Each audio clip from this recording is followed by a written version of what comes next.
We're live. I finally got the setup back in order. Nice. Little bit different background, different place, but at least I'm not propping up the camera on my phone. At least now this looks somewhat normal. Yes. And we can there's different stuff behind you too. I We know can it's see. it's kind of a mess right now. I don't know how I feel about that as my background. That's definitely a no. I really Yeah. don't like that in the Uh-huh. background. I want to do something. I don't know if I should put something in this space to block it off, but this is against the wall, so the camera has to go there right now, at least. Yeah. Yeah. Yeah. It's fine. It's fine. People will never know where your front door is too, so that's nice. Yeah, there's so many doors in this room. If only they knew. There's a door without a door on it over there. Doorway without a door on it over there. So Yeah. They'll never know. they won't. There's also two doors next to you. There is, except that one kind of looks like a window. If people didn't know any better, but that is a Yeah. door. That is. But the white door, the small white doors that you could almost reach from where you're sitting. Oh yeah, that looks like a door. It's not really a No, door, but it. not that. To your right. Behind just to the right, if you were to grab those handles Oh, and open those doors. I think I kind of defeated the illusion. No. So on the other side of that wall that's right next to your hand, there's these two doors that open into into like this container Oh, for storing those. objects. Yeah, those are farther away than you think. I have No, to go. not those. No. I'm not talking I about have to go that those. far. I'm not talking about those. No? How many doors are there No. in here? Dude, there's another door that you could almost reach that's closer than those glass doors. Are you talking about my fridge? I have a fridge in Yes. here. I'm Oh, talking about the fridge yeah. doors. You're right. Those I are didn't even realize that, like, the joke, everyone's like, bro, I just want to be close to the beer me, bro. Like, I'm right here, right on the other side of this thing. I just slide over. I can always Uh-huh. grab a beverage. Yeah. Yeah. Yeah. Yeah. Good. I'm glad we covered that. I went on a I went on a game show yesterday. Oh, really? Yeah. Did you win? It's called Let's Make a Deal. No, they didn't even pick me. They didn't like they choose from the crowd, but I was a guest. I wasn't actually like vetted to be a contestant. So I think with the guests, they kind of like they'll choose a few, but I think they're very selective. Like they're very like nervous. Like you can tell like they first do as many of like the people that they've screened as they can, and then they'll Mhm. start calling on randoms in the audience. What was the prize? I guess it was like so I actually it was kind of crazy cuz I haven't seen the show really at all. I've seen like maybe a long time ago Let's Make a Deal like part of one episode. But I went into this they didn't even have me on the list cuz my friend put me down last minute as like a guest. Was like I need a guest for this thing. Do you want to go? I said sure. He put me down. I show up. I'm not even on the list. They're like, this happens all the time. Don't worry.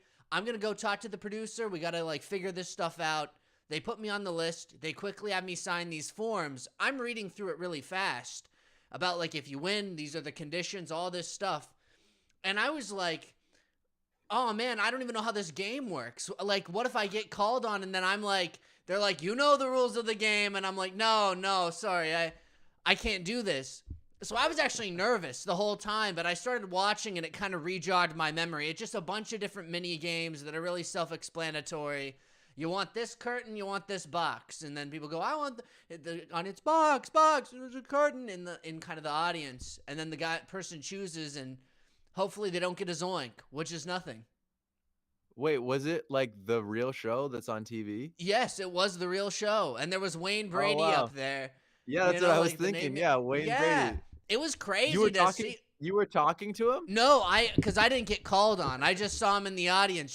you can see he sometimes does like a little audience interaction, but then they got the guy who like does like you'd think they'd have the laugh, the cheer thing. I thought it was gonna be that manufactured, but they let it play out naturally, except if they feel the audience is going stale, they have a guy who does this, who comes out and goes, Oh yeah. come on, and then everyone goes, ah, and everyone does the clapping. Yeah. Wait, so you weren't on the show? So I'm confused because it seemed like at first you were on a game show, but you were Well, just at a game show. I was in the audience.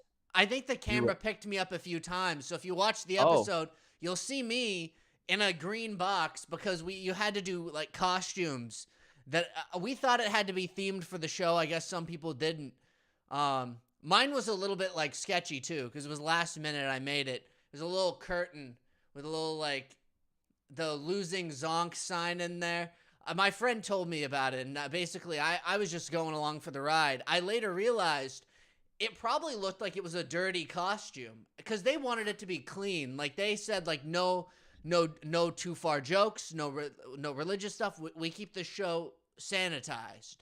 And I was like, oh well, they probably thought that I opened that up, nipples coming out right of like the box. Yeah. It looks kind of dirty.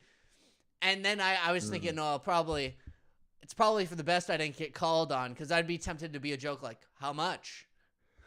Or something. And then I feel like they'd be like, oh, hey, don't, like, that's not for the show. My friend got called on, though. I think they call on every person who they vetted because there's an interview process for, like, the main people. So they get interviewed, and then they say, okay, you can bring one guest because we need to fill out the audience a little bit, make it look like it's full, right? Wait, is it a live show? No, they can cut things because my friend actually said like a joke, like a song, like it was a part of a song that he said when he went up, and Wayne Brady actually said to him, he said, yeah, we're just going to cut that part. Like, just right on the spot in front of the audience and said, we're going to cut that part. It's like, actually, oh, no, wait, I just remembered I kind of signed an NDA. Well, no, I'm not saying who's winning. I just went on a show. I didn't give any details. That part was cut anyways, but yeah, that's just behind the scenes, you know? And no one watches this. It's Wait, zero how views. recently We're still was at it? zero How views, recent? so. How recently was this? This was yesterday, so it airs in, like, I think a few months.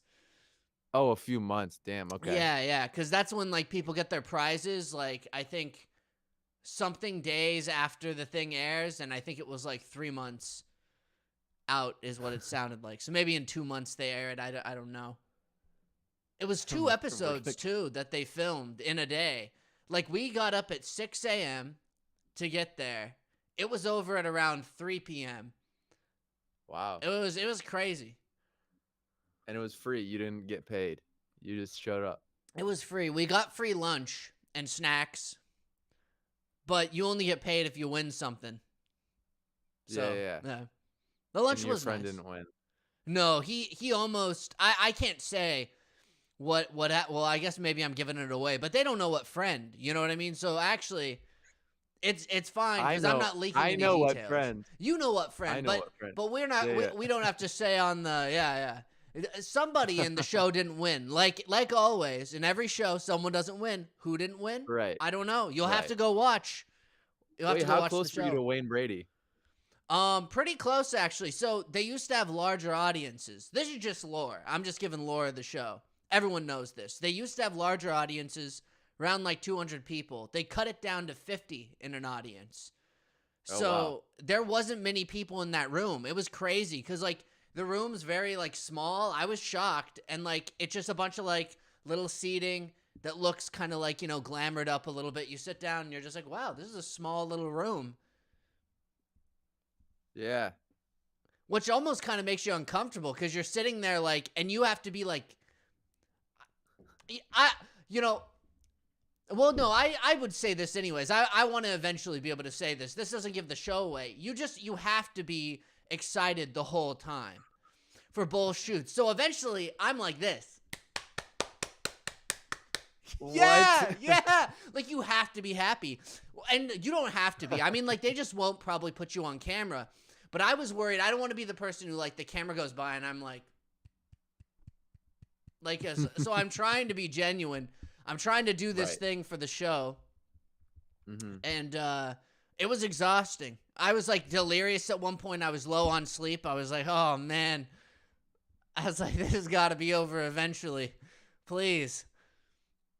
Did But they tell you you couldn't get up to go to the bathroom no, too? no, they give you breaks, but you can't break during the show because when they're filming, Exactly. they're filming. So you So can't they you give you can't a get up. break between the first episode that you film and then the second because they use the Oh same wow. audience for both shows. Wow. Wow, Yeah, that's like several hours where you can't get up. that's like no, it wasn't like several hours because so they have the introduction thing where they tell you like the rules. They're like, don't try to be a stand-up comedian if you get called. This isn't the show for that. We'll cut it. It pisses off Wayne Brady. Don't do it. And so and so they basically like laid it out. It was like, all right, and we got to have a clean show. Just like go up there, have fun, be enthusiastic, be an exciting audience. Don't don't kill the energy. Don't kill the vibes. We want it to be high energy, consistent. We'll give you a break in between the two episodes. They bring you to this room. They're like bathroom breaks. They're like it's around lunch. It takes a while for them to explain things. It started 7:30. They want you to meet people, so they do a meet and greet. They're like go around, talk to people. You need to know who's gonna be on here. You need to feel a connection. We want you to genuinely root for these people to win money. We want genuine like stuff. So they have you meet everybody, eat lunch, watch a few episodes to get acquainted with the show, and then they bring you to the studio where they film. And then that was maybe, I don't know, maybe 3 hours, 2 hours and a half to film an episode, probably more like 3. Break, and Yeah. then you're going for another 3 hours. That's Yeah. a few. Dude, that's pretty crazy. Did they have any like formal way of you engaging with the other people, or was it just hang out and talk to people? Just hang out. They were like, everyone came with a guest. So they basically said, split up from your guest, go talk to other people. Did you do that? And yeah, I did. I actually a lot of really nice people there. A lot Did of you people did talk it to multiple times. They Did were you like talk to coming any back. person that ended up winning? Yeah, actually, yeah. There were some people. There was somebody who won a car, which is pretty crazy. Yeah. Well, actually, I can't. I shouldn't say too much more. I'll wait till the episode comes out, and then I'll discuss more about what people won because there's a few things. But yes, the answer is yes. I did, and I can talk to you off camera about it. But again, no one Dude, watches this show. It's 0 views. I know. Unless like I just so know. happens one of the people who was like a showrunner comes on. Hey, that wasn't that the guy who was in the audience? Kill him. Oh no. Yeah, I mean, it's not like people. I don't think it matters. Your friend and met someone who, like, what's the biggest prize that was there? They have the big prize at the end, but anybody would know that who watches the show. So there's nothing Is it that like I'm 100 revealing there. Is it like 100 grand or what? No, it's not that high. It's like I think no, but some things go over the big prize. I guess it varies. There's like a big one at the end where you can trade in, but they do this every episode. You trade in if all the people who won something can trade it in for a chance at the big prize. Which is what? Different every time? I think it is. It's different every time, yeah. It can be cash. It can be a trip. Like, you know how the voice is like, you want a trip to China to see the Great Wall. Luxury suite and da-da-da. And then, You get to go with Bob Barker's niece, can you imagine? Cheryl Barker. That would be insane. Imagine if they included that on the trip. I didn't see that on the show, but they should think about it. That, you know, I might even have been a little bit more enthusiastic to go up if they threw that in the mix. Because, you know, they choose. Anyways, no one's going to watch this. Also, this is just a little sneak behind the scenes. I don't know if anyone ever, like, don't talk about it, but they choose who goes up based off of who is the most enthusiastic. They put they put dancing music on. This was a little bit weird to me. I was like, this is a little strange, but I guess it's how they decide who they want to bring up out of the main people that they already vetted. But they'll play dance music. So people will be like, we'll be doing a little Dancing, dance. like in standing up where you're in the seated area. Yeah. So you dance between in the little things. And I was a little bit worried to get called up. I almost didn't want to, but I was like, whatever happens, happens. So I would look around, see what other people were doing, and I was like, I'm just gonna match that. So I'm just doing little things. I'm like, I'm gonna have a good time. I'm just gonna dance how I usually dance. My friend got well, he was dancing. Let me put it that way. He was dancing. He was going crazy. Stupid. He was going stupid. Yeah, he was. There were some people who were doing that. You could tell those people generally get picked first. And I don't know, like, apparently the implication before we went in there was that I guess they watch people dancing. They have, like, the cameras. They must still be on. And behind stage, Wayne Brady and all these other guys must, like, sit around and be like, look at that person. They're having a good time. Bring them up. Energy's hot on that one. Get them on stage. And they filter through. They never choose somebody twice. They go through all the main people who, you know, were actually interviewed and vetted. Then they go to the guests if they have to. And I think it was second episode when it started getting to the point where they ran out of main people. So they were like, we got to go to the guests. And that's when they started selecting a few. And then the show ended. Yeah. So you didn't want to get chosen because you didn't want to fuck up on the show? Well, I was just worried because whenever the camera's on, I like to be a little bit goofy, you know? Like, and I was, like, thinking, like, I didn't even know how I was going to explain my costume, first of all. Like, I was the box with the curtain. Were people explaining their costumes? Well, if he asked, sometimes it was, like, easy. Like, that person, the teeth, the makeup, vampire. Easy, you know? It depends. But were they bringing people up on stage and then interviewing them first before the game started? Like, hey, I'm from here, blah blah blah. There might be a few questions, you know, like who are you? Like sometimes, or sometimes it's just as simple like, oh, what are you? Like, you know, you have a name tag, so they already know your name when you're on stage. But they'll ask maybe where you're from, maybe what you do for a living. Another thing that I was worried about is maybe like he asked just like, what do you do for a living? Nothing. What? Why? I just moved. And maybe that's not that bad of an answer, but everyone was like, I'm a teacher. I do clown work sometimes. I do blah, blah, blah, just all this stuff. And then I was just thinking to myself, I was like, I don't have a job yet. I just moved down here. Yeah, just lie and tell them you're a street magician or something. That would be pretty awesome. Can you imagine? Maybe but what if I just said like, I'm the host of a podcast? Yeah, you could have said that. Oh, can you imagine? It would have been he wouldn't have asked what podcast. You know, he would have known. Like that's the easiest trick in the book of somebody trying to get free promotion. Right. Yeah. Can you? I wonder what he would have said afterwards. He would have been like, imagine the awkwardness. Can you imagine just like, okay, let's get to the game. It's like, oh, okay. Yeah, but I mean, you just get to say whatever you want, man. I could. Unless it's inappropriate, and then they have to cut it. And then who knows? Maybe you just get kicked out if it's bad enough. Have, like, the security team come and drag you away. Like, yeah. Oh, whatever. Please, I just want to play the game. I mean, you get kicked out, and then what? I don't know. The whole network is just like, you'll never be on TV again. Dude, but that seems like a prison. It seems like a prison of being forced to act a certain way. It is a little bit, yeah. I can tell you, like, you know, it's different knowing how the sausage is made. But I will say this: it wasn't as manufactured as I thought it would be.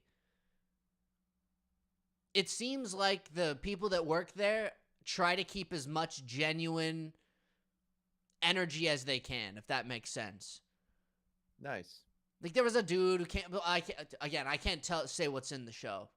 This is just surrounding facts. But yeah, go watch the show if you want to see. Even this is like you're being controlled by this thing. It's kind of crazy. Yeah, the NDA, you know, they make you sign the papers. So I'm not talking about anything that happened on the show. This is just behind the scenes, you know, stuff that aren't in the show, I guess. Yeah. I've been doing some research on this P. Diddy situation, and there's a lot of that, existing in big business. NDAs.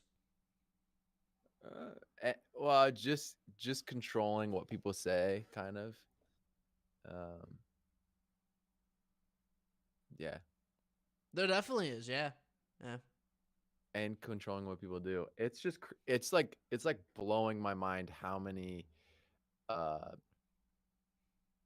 people committing criminal acts there are, especially amongst the extremely wealthy people in the world. Yeah. It It, it it's is unfortunate, unfathomable.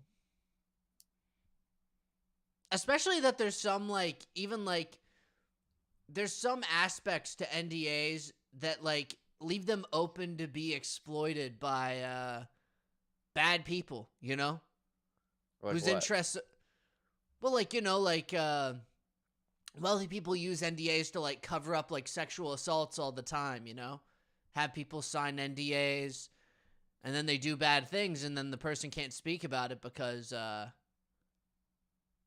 stuck in an NDA, you know? I think there's got to be laws saying you can't do that. I'm Well, sure they but try. it happens all the time. That's the thing is like later it gets revealed once it's like expired.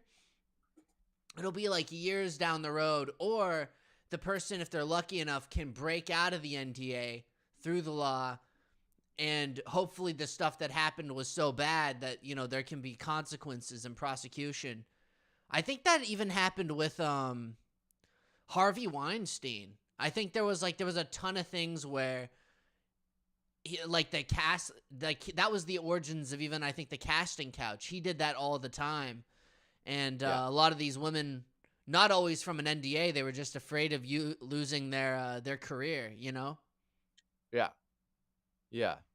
I just think if there is something signed saying that you won't talk about certain stuff, like if there's an agreement and it's consensual, whatever's occurring, that's one story. But I don't think that an NDA can just make you not report crimes that are occurring. That I doesn't make think any though, sense. like if they're worded in a certain way, they can be like of course they would never say like we can like assault you. They would never like put that in an NDA directly. But if it Hmm. was like for some reason like part of like work, like they were like, "Oh, this like you can't discuss about like this at work." And it might be vaguely formatted into one of the stipulations. They can get pretty tricky with some of those, like even like just bad business deals. People will sneak in little stipulations about like how profits are shared. They like screw over musicians all the time. I think it's stuff like that where it's just coded very carefully by some lawyer. Yeah, dude, if there's crimes involved, I don't think any sort of agreement trumps that. No, doesn't like trumpet, but it can like be used to like threaten, I guess, the person Mm. and say, "Oh, you can't discuss this because this is under the NDA." Yeah, which isn't true, but people are lying. And why not lie before you go to prison? Yeah, I think even what they'll do is they'll say like they'll try to even argue when the person tries to come out with the statement. They'll say this they'll like attach certain pieces to it. So they'll say like this falls under like something at work and you can't expose this piece of the story. So it like starts poking holes in people's stories. Like they'll get crafty with it, I think is the problem. There's Yeah, so many but dude, if there's a loopholes crime, and but there's a crime involved. Like it might fuck up somebody's career if they do it, right? And they might have to try extra hard to like only talk about the crime, but dude, a crime is a crime. Who gives a shit? I think what you're talking about and what I've thought about a lot recently looking into this stuff is like it's crazy how systematized these crimes are. Like horrible crimes of like extremely underage people, sex crimes and stuff. Like it's it's not like they just were in a situation where like it spontaneously happened. It's like they plan it out. There's specific staff that they have. They have incredible resources. They have like special events for these things to specifically occur, and it happens on an ongoing basis. I think that is one aspect of how it is so bad. That it's not like it just happened. Like they used their logical and planning brain to say, I want to continue, I want to do this as much as possible. I'm going to invest a shitload of money into making these crimes occur. I think that is the part that's kind of blowing my mind. Yeah, I mean, it's scary to me too how so many people, like you were saying, just go along with it. Like they have people who work for them, who just don't say anything or actively like find women for them. Mhm. Like even like the Jeffrey Epstein situation, like how many, like so many people working for this guy. It's just amazing that, yeah, people just, I guess it's the money, but still, like how you'd think that to a certain point that like it's such a terrible thing to do. How could someone compromise their morals so far? Yeah. I don't know. Maybe they think at a Yeah. certain point they're fearing for their lives. Like you think about Jeffrey Epstein. I don't know. I don't know like how far that fear goes, but it's still just crazy to me that there's not one person who just says, "Fuck it, can't be allowing this to happen anymore," and finally just goes and Yeah. I'm reports it. sure, I mean, dude, it's some of the worst people that exist in the world. There's definitely threats of people's lives being ended, right? Hurting family members, things like that. There's also like blackmail and like ruining somebody's livelihood through forcing somebody to commit crimes, acquiring documentation of them committing crimes and stuff. Like it is, it's the mob, but it's in the entertainment and business sector. Yeah, It's fucking crazy. it is pretty insane. And I guess that's a good point. Eventually, if they have had somebody who works for them commit a crime, now that person is like looped into the whole entire thing. Right. No matter how that crime is related, that's another tactic. So, yeah. Well, yeah, it's looped in, and the mafia boss, Epstein or Diddy or whoever it is, they video record these people committing crimes.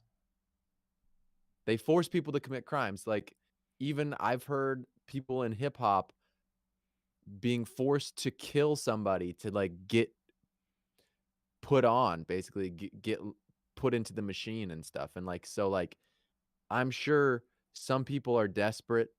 Some people make a bad choice and they do crimes that are like horrendous crimes to get into the game. Like it's like it seems like it's like a gentleman's club. It's like a it's like a secret society fraternity kind of thing, and like the initiation seems to be like committing crimes, horrible crime, like killing people in some cases to get in, and then you're locked in. You've got the brotherhood backing you. You're going to succeed, but also you are being forced to take certain actions. It's kind of crazy too cuz if you think about it, it does just kind of emulate that even that kind of Ivy League school, aspect of like a fraternity. It's not always that it's going to happen in the direct like committing a crime or something to get in, right? But even like the whole structure of like any sort of business venture or getting into a certain group that has access to certain resources, right? And you want to get in there. It's crazy that it is kind of even built up as it's who you know, but then also at a certain point, you're basically just getting like hazed to some degree or doing something to some degree to get through and into this group so that you can Mhm. theoretically have a career. Mhm. just Well, yeah, I just mean, to enter. gangs are like that. Like, the big gangs down in South LA, like, if you wanna be in, you have to kill somebody in the opposing gang to, like, get in, or you at least have to badly injure them, I or think there you was have one where to. like you like like everyone beats you up or something. Right. There's Yeah, another yeah, one yeah, like yeah, the you get like fucked up. yeah, yeah. Yeah. It's just crazy that that's just all around, and people are, like, in desperate situations that, like, force them to wanna do that kinda stuff. It's just insane. Yeah, I mean I guess it's the same mentality of someone who is in a frat house, right? They're in some degree program. They're trying to make connections.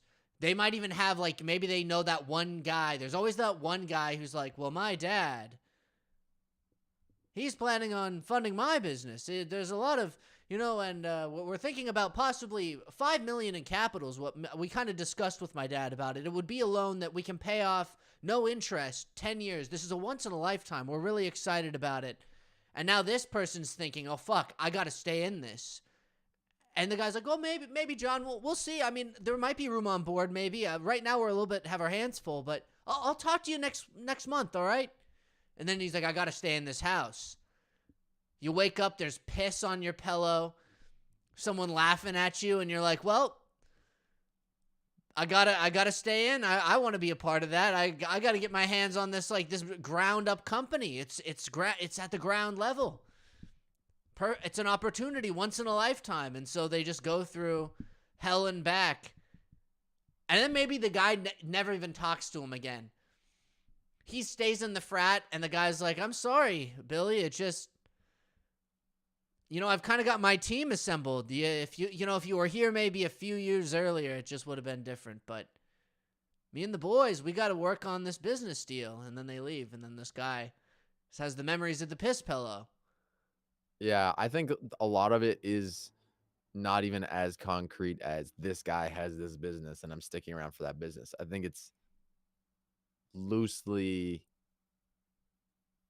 it's not as concrete as that. It's like you just have hopes. It's like you're just joining the team and you're like, "Oh, now we're confident that we have like this group, this very strong group of individuals and like through our mutual assistance and like lifting the people in this group up, we're going to we're going to be successful in the world." Like there may be people who graduated from this frat like 10 years, 20 years, 30 years earlier that you might be able to link up with and have like an immediate connection to because you did the same shit that they did. You lived in the same house, you had the same experience where the first 3 months you were in the frat, you were you were not initiated yet. You had like this whole protocol that was exactly the same where for 3 months there was these two guys that resided over the class of 30 of you. They made you show up at certain locations at certain times. They made you do certain stuff that you didn't want to do. You had to recite the um all the different policies that the frat had. Like you were initiated through a process that all the previous members have been through, and therefore you can meet them in the wild and you automatically have this kinship, right? So I think more so than the active members, I think it's you are a member and you've gone through the initiation. uh That was just one example. I didn't mean like that's yeah, the only like circumstance, but even just from a standpoint of like thinking you're gonna get somewhere, whether that's true or not. Whether you end yeah, up one of the unlucky ones or one of the lucky ones who finds the right connections and is lands on the right boat. You know, yeah. Well, there's yeah, that dream. you have to sacrifice your individuality for success in that system. And I think in all of these systems, there's like the guys, the guys that run the shit, and then it's like, if you want in, do what I say, or you're fucked, and you lose all your individuality. Like It's kind of like it's Fight Club mentality. Like it very much like a lot of parallels to that even that movie. Just how a lot of these like things work. Yeah. Well, it's just wild that it's not like this is fictional. It's not fictional. It's like there's the Epstein files where lots and lots of people were flying on this guy's plane, and who knows which one of those people on the plane were committing crimes, but there are a lot of people like which which guy was making this stuff happen, or like is there some weird correlation between like being successful in committing crimes, or like what's happening? Why are all these rich people doing horrible shit? Like the CEO and founder of Abercrombie and Fitch got arrested recently in the last 10 days for sex crimes against minors. I did not hear about that. That's crazy. I I think it really is that like those guys, and I'm not saying not everyone ends up doing this terrible stuff who's in that position. I think a lot of them have done some terrible things to begin with just to get to that position anyways. To become a billionaire, you're definitely stabbing somebody in the back. You're definitely screwing Why? over other people just to get Why? to that position. I think it's just because their brains just think that all they can only go up. It becomes like a But competition you can of make $1 million sorts. without screwing somebody over. That's possible. I'd say yeah, maybe you could make 1 million maybe by yourself, but I think at a No, a certain billion. point to You could make 1 billion without screwing people over. I don't think it would be like to get that amount of profit, you have to be like building a company that's exploiting somebody in some capacity, even their labor, even their how much, profits being passed down. At a certain point and level in the game to compete with the other billionaires, you're screwing people over left and right. You're stabbing people in the back. You're just like completely forgoing a certain part of your humanity. And maybe some of these guys, I don't know if they get bored. They think that they're invincible, so they just do the most disgusting things. I don't know what the psychology is, but I can say this for certain. The pilot on the Jeffrey Epstein flights, when he was flying a bunch of like these most powerful and very wealthy people in the back of the plane, if he knew what was going on, that pilot should have been like, had like the parachute Crashing the ready. plane. Yeah, been like, Yeah. we're gonna be experiencing some turbulence, and like in a badass movie, right? He like dun dun dun hits all the switches, shoo, opens up the door. Everyone's like, "Hey, what's going on?" Before like they can even like send the security in after you, you dive bomb out the plane, send it into the ocean, the goddamn ocean, and then Wait, the guy's parachuting down into the ocean then. yeah, actually that wouldn't work very well. Maybe as a He's rubber gotta crash raft him with into a him, mountain. He's Indiana gotta just crash Jones. him into a mountain, dude. But they're probably going to an island. If they're going to an island, then you might not have the mountains. You're gonna have to fake them out at first. Maybe if you like, you'll lock the door and you say Well, like, "We're well, you going should just alternate route." you should just fly above the mountain and go straight up, and then jump out. So then the plane just falls straight down and crashes into the island or next to the island in the ocean. That's a good point. If it I like crashed in that. the ocean, though, they would be screwed either way, you know? Except Oh you'd yeah. be screwed because now you're parachuting into the ocean. Except Indiana Jones style with the rubber, like, what do you call that? The The inflatable slide. inflatable slide, yeah, or the boat. Didn't he like? Didn't he go out of the plane with the inflatable boat or I something? don't remember is that from the Crystal Skull movie or was that from another one? That was from another one. That was when they had, I think, Short Round Oh, okay. with them, and then they, and somehow the boat just lands. That's probably fictional. You can't. I wouldn't imagine you could do that in real life. That's like some I like this MythBusters. I like this idea. I don't know where they were coming from, maybe New York or something. I don't know where this island was. But I think if you take off and then you aim yourself like you're gonna go out into the Atlantic Ocean and you just jump out of the plane and the plane is just flying straight. Eventually it's Oh, gonna crash, right? Eventually yeah, it's gonna crash. They don't know how to fly a plane. but You could I even bet you. destroy some of the equipment. one of those assholes in there. You know, one of them is like, I took piloting lessons when I was younger, luckily. Father just knew I had to fly a plane. Well, you would He lock the goes up door and to he. the. You would lock Oh, the I guess you door. could. Yeah. You'd have to really make sure you do a good job. You don't want them, like, handling the situation, landing, and being like, somebody kill that guy. Somebody, yeah, but okay, but how about this? When you're in a plane, there it's like pressurized, right? And when you open the cabin, you've seen movies where like people get ripped out of the planes that don't have their seatbelts on. So if he just had his um little parachute on, he could just open the door and everyone would get sucked out, and then he would be fine because he'd have a parachute. Good point.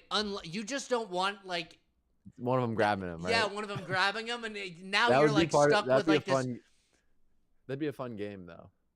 It would be, but then you'd have to be like, it would be like, try to get the pedophile off you before, like, 'Cause that's the game then at that point. Like, that'd be a fun game to have in an arcade where it was like there was like the sequence at the beginning where like they open the door, everybody flies out, and all the pedophiles are flying, and then he's like the and then game you is gotta like fend 'em fighting off. them off as they're falling down. Yeah. Or maybe it's even the game like it's almost like what am I thinking of, like Sus, like it's you got to find the imposter. Like there's some people like I like P is for pedophile, right? Like you don't want to get Diddy. P Diddy, you don't want that guy. However, there's some that are like innocent civilians, and you have to like decide who you're letting grab onto you. So in the moment, you kind of have to like just I don't know how you do it. You only have so much time before you hit the ground. Yeah. I'm I'm starting to think that Diddy might have been worse than Jeffrey Epstein. I don't know the I'm specifics. I'm starting to think that. Um, we don't know all the specifics of the Epstein situation either, but I think there was more murder involved than what Diddy was doing. Um, and I don't know, man. He is just a scary guy, and I think there's a lot of people, including like the Kardashians and Kris Jenner in particular, of potentially being involved in these behaviors, which is just it's just horrendous, dude. I mean, there are countless stories of him drugging people at his like famous parties. They found I'm sure you've heard about the baby oil and shit. I have Um not. I actually haven't looked into this.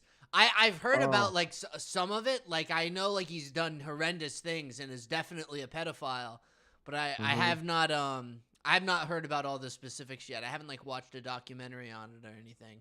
Yeah.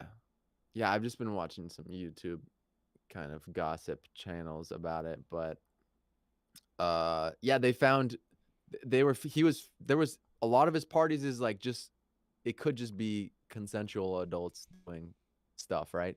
But they confiscated like these drug cocktails that they were finding in some of the champagne bottles, which was like ketamine, cocaine, and one other drug that I don't know. These people are getting drugged. They're getting filmed from like hitting cameras all over his building, like his house. Like there's hundreds of cameras around his place. Um, there was one time when like he told these parents that like this 10-year-old boy was gonna like potentially get a record deal, and he just had to have like a one-on-one meeting with Diddy in this hotel room. Just sexual assault with somebody who like just turned 10. Horrible Jeez. stuff like that. They confiscated 1,000 bottles of baby oil from his house, and there's this picture of like this entire room with like tables that have like multiple tiers. The tables are just covered with baby oil bottles, and like apparently people at his parties were like just getting naked and just covering themselves with baby oil. He would often be naked at his parties, just covered in baby oil.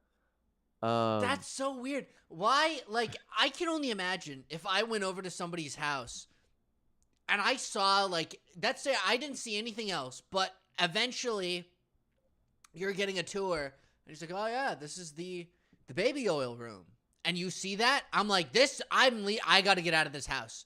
This is a terrible party. This is bad. You know, mhm. like I see the baby oil room, I'm like, that's crazy. That's like something weird is going on here. Yeah, but hey, but the thing is like the whole world knew that he threw crazy parties. Like LeBron James was talking about how cool the parties were. Jamie Foxx, like all these celebrities knew Diddy had like these crazy parties, I and bet you he cleaned it up too. You want to know what's probably like weird? He probably like knew if he got a few good endorsements too from like even some people with some solid like clean records. I'm sure he was like, "Oh yeah, don't go in that room." They're like, "Why not?" No, no one goes in that room. It's like, "Oh, what? It's just my personal space. It's a personal study." no, It's like, "Oh, I don't okay." think he was. I don't think he was like forcing people to stay out of rooms, but there was like the main party that the public knew, and some people could even pay to come to the party. At the earlier hours, like he would even allow kids to be at the party, and then he would have an announcement being like, hey, you guys, like the kids got 1 hour left because in an hour, like we're gonna start to do some stuff that's not for kids, and it's gonna be stuff that you're gonna want to do once you turn 18. And then that was still the publicly active party, and then there was like what he was calling the freak offs, which was like in the back rooms, like after like 1 or 2 in the morning, like people would stick around, and that's when the crazy shit would happen. Um, they found 784 dildos at his house. Oh my god. The police, the police had one of those plastic kids pools entirely filled with these dildos. There's 3 of these officers just sitting next to this pool filled with the dildos. It's crazy to me that like why would he need even for like these parties, why would he need that many? The implication then is that at one point in time, he had like multiple hundreds of women at this party at the same time and was like, we need a lot Yeah, of dildos delivered to the house. I think it's not only women that he was having sex with at these parties. And since homophobia is so strong in the hip hop community, like I think what people are saying is that he either forced other people in Hollywood to have sex with men, or they were just doing that and not telling people. But he was recording them, and then that's like perfect blackmail for controlling what people do in the industry, the music industry and the entertainment industry. Damn. Like Yeah. I think he had just an immense amount of power through blackmail and I guess threats of physical violence as well. Yeah. But I mean still like that many dildos. I know. I just like that's Hundreds and hundreds. I think even the implication is that he just didn't wash any of them. Like that's even more disgusting. He just ordered new ones all the time. It's just God. Oh Was yeah, there like a there was dildo muscle. room? Like where was he? Like where's he storing all this like this stuff? That's like, geez. I don't know. I I don't know, dude. Um, there, yeah, there's a lot of rumors, and then there's like that what they found for sure. Um, there's a video of him beating up his girlfriend in a hotel lobby and then dragging her back into the hotel room. I heard about that. Yeah, that's messed up. I heard about His that one. his his girlfriend that he had 4 kids with was writing this book, allegedly about him, like a tell-all book of just like her life and Diddy and all the shit. And she had been around all these parties and stuff. And then she like died from some weird. She died from like pneumonia or something, and people are thinking that he was involved in that. Hmm. Um, why did I think he was worse than Epstein? Uh, I don't know, dude. I don't know. At It's the end just of the really day, both terrible fucked up. people. Like, Yeah, and just all these people that that were friends with him. All these people, like Jay-Z and like Ashton Kutcher, and even LeBron James was going to these parties. Like, I think it's the same thing. People being complicit, people being initiated into the fraternity, or people who are being blackmailed. or people I who think it's just are ignorant, like kind of the ignorance is bliss thing. Like, they might not be in the whole entire operation, but they might just write off things that seem kind of suspicious, right? mm-hmm. And they'll just be like, "Oh, I'm time for me to go home." Then a little bit weird, but I guess every celebrity is weird sometimes, and just like kind of the inner dialogue, just like passing off little things that stand out. Yeah, that makes sense. But then who Some people think knows? that That's the unfortunate thing, is who knows how complicit each person is, or what people saw when they went to those parties. Did they stay a long time? Did they leave before terrible things started happening? I don't know.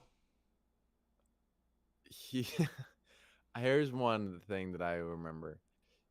He was trying to sex traffic these minors from Mexico, and he reached out to the what are they called, um the Oh, criminal like human organizations in Mexico. traffickers?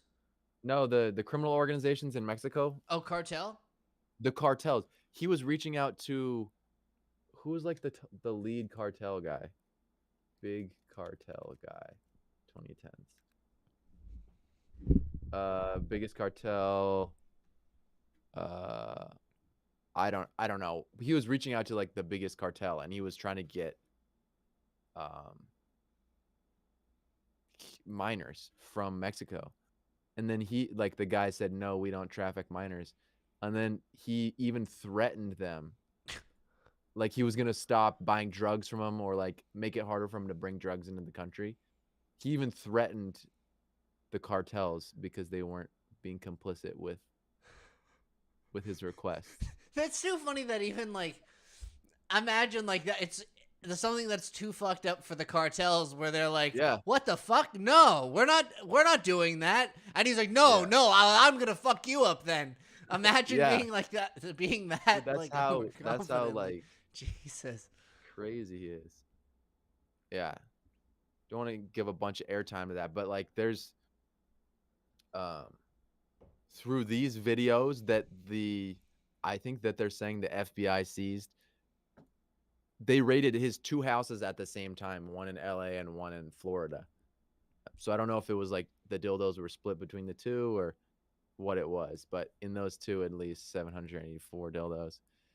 Um, there's videos on that for sure, and then we also think that the Epstein client list, like, there could be a lot of people going to prison pretty soon, and potentially people that we thought were good people. I wouldn't be surprised. I mean, again, it's one of those things where you don't truly know, But eventually, everything comes out eventually with time. I mean, I guess not everything. I mean, who knows how many like fucked up things some people have gotten away with even back in the day, but I like to think that at least eventually what's coming for those kinds of people eventually catches up to them and there's consequences. I like to think so. But I know that's not always the case. Yeah, I like to think that too, and it's just making me think like how much of my worldview is shaped by publicists, basically. Like people trained in media, people trained in like creating a story about an individual. Like, generally speaking, people love LeBron James because he has a good publicist, I think. I mean, he's also an incredible basketball player, and like he does all the boxes of the philanthropy and like never raising his voice when he knows there's cameras around and stuff. Like, but we don't actually know anything about that guy. They just made these uh he had a whole person's whole life dedicated to making him look good. And there's just all these people all around in business, in every sort of industry that exists. And it's kind of just like, fuck man, am I holding myself to the standard of other people's intentionally publicized versions of themselves? And can I just be a little more free in terms of what sort of standard I hold myself to? Because I'm like, I know I'm a good person. I don't have to like I don't have to like stay on top of it and be held to the standards of somebody else's contrived version of themselves. Yeah, that's a good question. I mean, I think the way that like it's set up, even just like celebrities, whether they like are good people in their private lives or not, or anyone who's doing media related stuff, I think there's a certain standard just that's set because of how polished some other people are, right? That standard gets like pushed onto everybody to a certain extent.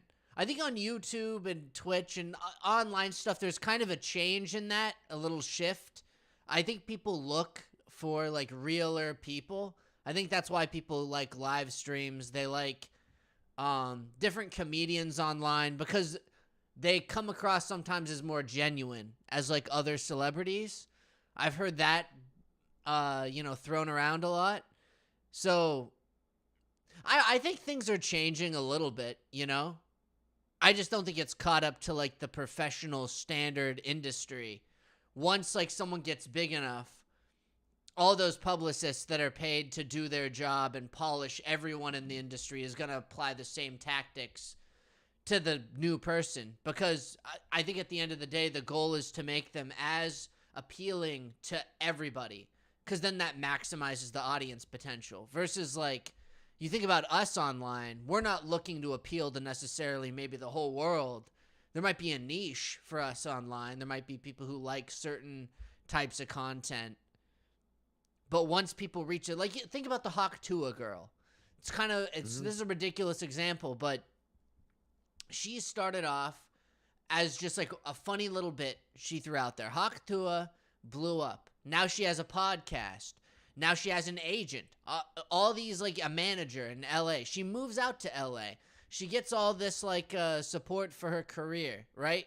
Just because of this one joke, and somehow this joke didn't die off. It just continued, and she was able to still make content from it. Yeah. All of a sudden, they're saying that like there was this guy. I only know this because there's this guy named Connor Eats Pants. He does like this show where he brings people on Fortnite Fridays or something. It's kind of just a joke in itself. He's gotten a lot of like people on. He tries to get her on, and eventually something happens where they've kind of like protected her image to a point where they don't want her I guess socializing or going on shows that would be too inappropriate. But the ironic thing is that this person has come from like a meme about spitting on that thing, you know, spitting. So it's one of those ridiculous things where now they're protecting the image of somebody who blew up off of a dick joke. Yeah. And now like it's like don't that's too far. Like that at that point now there's this like bubble of things that are too far. And so I think it just shows the contrast of at a certain level, once you get the publicist, once you get the manager, once you get all these things, you just enter a different territory. Yeah, like Dwayne The Rock Johnson and like Kevin Hart and like yeah, Leonardo DiCaprio. Like I think it's like, dude, we don't know anything about these people. We know Leonardo DiCaprio likes to have women in their mid-20s sign NDAs, and he puts his headphones on and he smokes his vape, and they do the cowboy shit. But this Haktua girl, I mean, I actually think that she is like a likable personality. I saw her on Whitney Cummings' podcast, and I think Whitney Cummings was basically like telling her she should start stand-up comedy, basically, like uh, ushering her into the comedic world and entertainment. There's even a Um, rule like it's crazy because think about it. Bill Burr is pretty big, right? He doesn't come mhm. across as overly polished or anything like that. It's not always the case either. I guess it just depends. I don't know what if you decide to hire a publicist to begin But with, Bill or Burr, okay, but Bill Burr is not like Brad Pitt, you know? yeah, I guess he's not quite as big. He's been in some movies. He was in like Breaking Bad, the TV show, but I Yeah, guess he's but not dude, he like was just A a guest list. star. He was just a guest star. Yeah, true.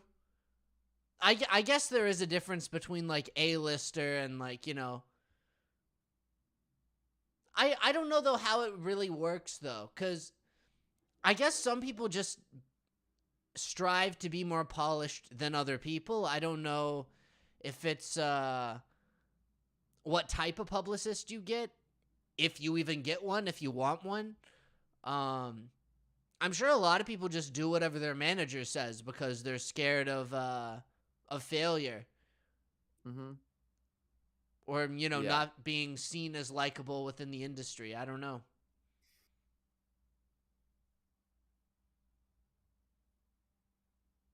Yeah. Leo DiCaprio. Da Vinci. Oh, Jennifer Lawrence. Jennifer Who Lawrence. else is who else are these people? Bradley Cooper. Oh, what's the guy from Guardians of the Galaxy? Oh, there was something even weird recently with him too. He was like He I mean, he he like he has conservative values, I believe. yeah, but he was like he was doing like I can't remember what it was. There was even something where I don't know. He got I he wouldn't have got expected married. him to be super conservative religious type, but Yeah, I think so. He had a publicist that kiboshed that shit for a while, and then he was like, "Dude, I did like 4 Marvel movies. Like, fuck it." I yeah. think he did that. Um, and he married Arnold Schwarzenegger's daughter.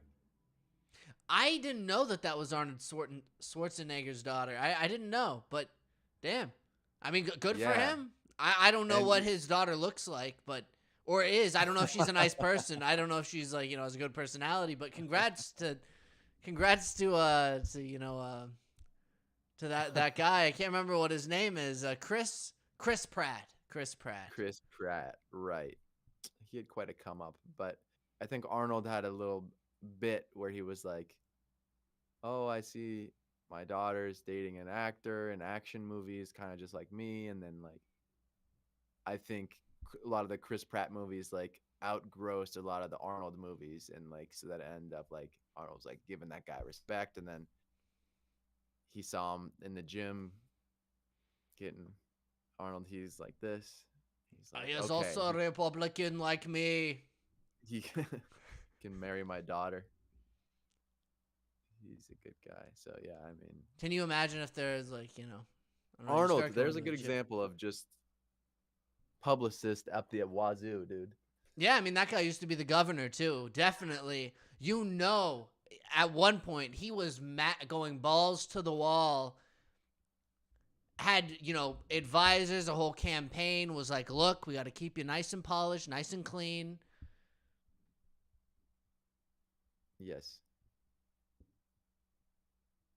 Yes.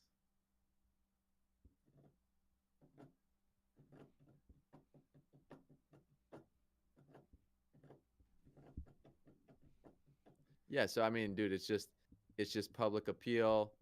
Um yeah, it's like, okay, these people, this is like the world, right? The world is like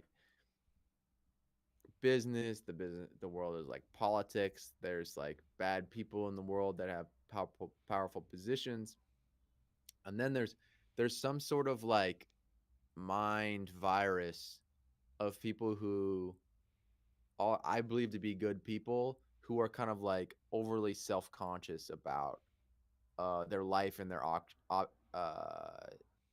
choices that they make. Like it's like self-critical, and it's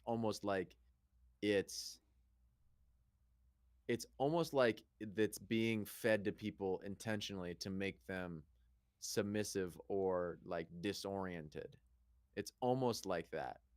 Like people are like, oh, like I I just I cut off this person in traffic, like I'm a horrible person, and like I'm gonna feel bad for this for a long time, like several minutes, maybe even an hour. Like fuck, that didn't feel good morally, right? And like I think it's good to have like a set of morals, but like also having your emotional internal state be affected by outside events and choices that you've made that you don't have full control over. You really don't have a lot of control over this stuff. It's it's it makes it so much easier to be influenced by somebody who doesn't care at all about the world and you specifically. And I'm just curious what sort of belief systems or social conventions might be nefariously or with poor intently created for people to be more of like manipulatable. See, I don't know. I think that going back to what you said about, being having a moral conscience, caring about things that are going on in the world, but then also the flip side of, there being people who don't care as much, and sometimes those things like will impact how you're feeling. If you look at something and have an emotional reaction to it because you see it happening in the world, or even again someone cuts you off in traffic, something doesn't feel good. I think there's two different sides of the coin there, because there is insulating yourself to a point where you just emotionally cut yourself off from the whole world. And at that point, everyone's cutting each other off. It would be chaos if no one had any moral stakes to care about other people or care about another person. Someone lets you in traffic is the opposite of that. That's someone who cares, who relates to you at some point, who has driven on the road, understands how nice that is when someone lets you in, leaves room for you to make your turn. It's people who do care about the world to a certain extent, but there's a scale for everything. If you're all the way over caring about everything 24/7, thinking about everything 24/7, you'd go insane. I mean, think about all the wars that are happening. There's some people who get really invested in like charitable acts, trying to go and do, what is it? I guess like even protesting it or doing some kind of collective action to try and bring these problems known to a larger audience, right? There's people who do that, but even them, if they were to 100% just put everything that is their life into that, they would go insane. If they were to think about whatever they're trying to stop, whatever terrible things are happening 24/7, those people would just drive themselves into the ground. And I think that's the flip side. They're both forms of psychosis. Nobody can constantly be worried about every single thing that's going on out there all at once. But at the same time, the person who doesn't care about anything at that point is just, in my opinion, lost. Because, I mean, then what is there to care about? Yeah, I agree there's like this spectrum going on, and I don't think that what I'm saying is we need to not care about more things morally. But I think like to the degree in which things who, if we were objectively looking at it, don't have that much weight, we let them to emotionally manifest in our lives in a detrimental way, so that people are just walking around getting triggered. And it's not only morally, it's just emotionally, right? It's just people are like, the way that we've been brought up in the world through the education system, through the economic system, through just the system of media and of government, the way that we've been brought up, it seems to preclude itself to have an incredible emotional volatility. And it's very easy to control somebody who's incredibly emotionally volatile. So like I think if we have like uh what we find to be a morally just stance, and we try to live by a certain code, that's great. I think when we're living throughout the world, and perhaps we, through our own actions, we fall short of our values, or if something that you weren't accounting for in the world occurs at any given moment, that you are triggered, and then like your thinking brain shuts off, and your emotional state, it just goes into chaos. I'm thinking that there might be some part of religion, uh, the economy, education, or the government, or some sort of control. We find out, dude, there are these horrible people. They're doing sex crimes against minors. They are creating organizations that require people to commit crimes to be indoctrinated into it. They're doing a lot of horrible shit, right?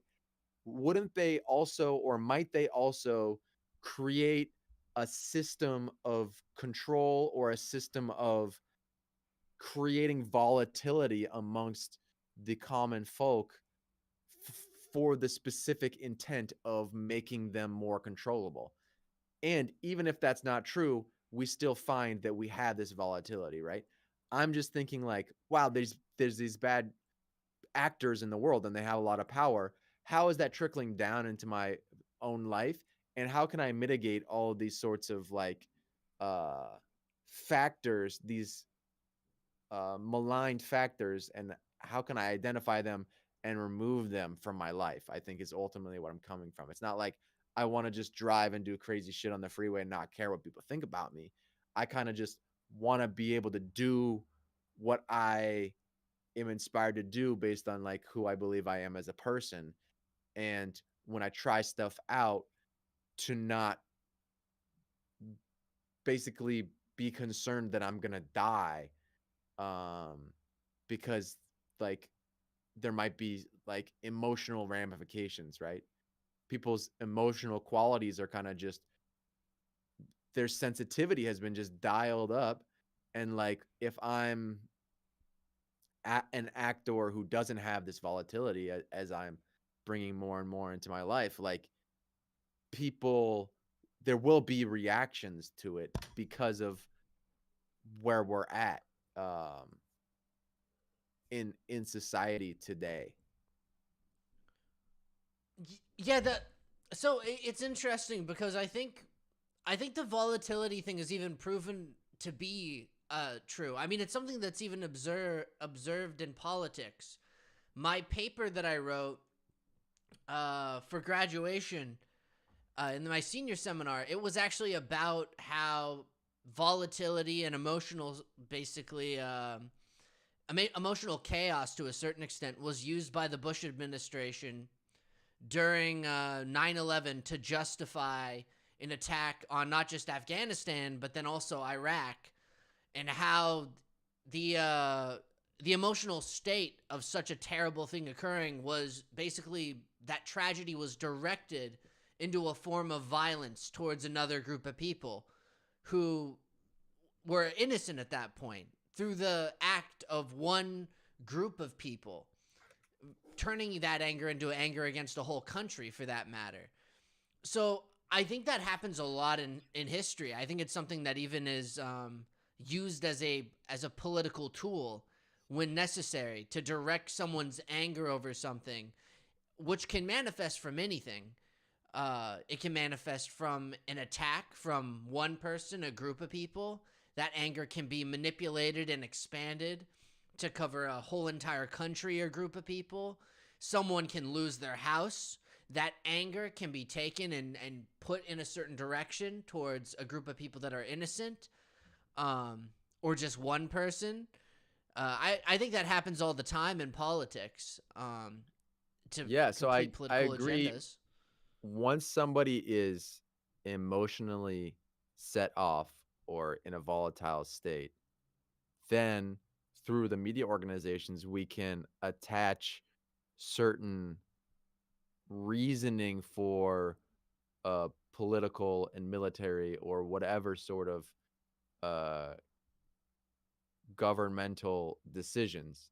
Like once someone's volatile, you can basically convince them of anything. That's what you're saying, kind of George Bush. Like this was a horrible thing, and we're manipulating that into we're gonna do this, and you're gonna be on board with it, right?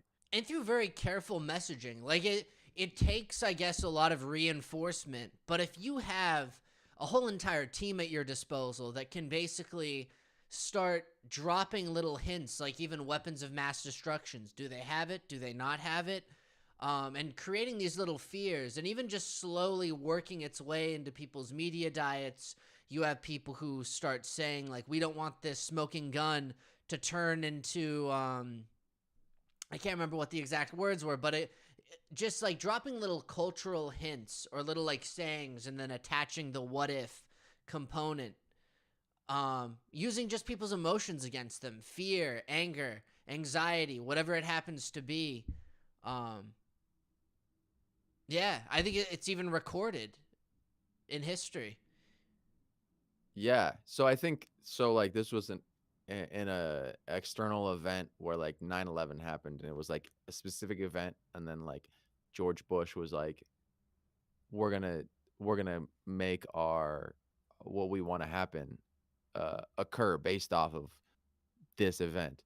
I think through specific decisions made by rich and powerful people, people in the government, they're creating a smaller version of 9/11 every other week through whatever means they can to create chaos intentionally so that people can feel disturbed, some to an extreme degree, and then latch a them to this to a specific cause which has been intentionally and subtly fed over time. So I think it's it almost like the like bad shit happens and people have reactions, but I think it's like inciting the chaos and then message the subtle messaging thing that is like it's incredibly powerful, and I wanted and I don't want any part of being on the receiving end of that. I think it's difficult too, because I don't know if it's like always extremely purposeful from people who hold positions of power. I think there is that mechanism of someone might want to craft a certain narrative and a certain story. And like think tanks do that all the time. There definitely is that component of people in power wanting to pass down a certain message to the public. And oftentimes that does work through using someone's emotions against them, anger, fear, anxiety, just like, with the George Bush example in the Middle East. And then there's the second double component that the media makes money off of titles that are very clickable and catchy. And so almost volatility makes money in that industry because people watch for longer, they click more articles, they want to read more because they're fueled by a certain emotion. Um, and I think it's difficult to, I guess, insulate yourself from it, because I mean, there's articles that I guess you can find that aren't super amped up, but I guess you'd be hard pressed to avoid people talking about what they see and what they read. Um, Yeah, but I guess it's not like avoiding the media itself, but having some sort of like larger framework of understanding of how the system works, and that superseding any sort of emotional volatility that you would have. Is it kind of trying to be aware of how it's affecting you? Is that the Well, just recognize that there is the business incentive for chaos and there's the political incentive for chaos. And therefore, if there is some sort of news or some sort of media that is insinuating that there is chaos, that there might not be. See, I think that's a steep slope potentially, because just because chaos is being reported on, it doesn't always mean that chaos isn't happening. I think that looking for how, because usually when people, like, I guess, cover an issue in a certain way, it's not like, for instance, it's not like 9/11 didn't happen, right? But how the George Bush administration used it to craft a certain narrative and kind of prep the whole US population for war, creating reasons for it, using anger from the event, fear from the event to direct people in a certain line of thinking. And even like the media just not covering certain aspects, like the Afghan government actually offered up Saddam Hussein to the international criminal courts. And George Bush at the time said, nope, that's not good enough, proceeded with the invasion. It's interesting things where it's not necessarily like something, and even like, that was reported on at the time, but not by every news article. It's kind of what's popular.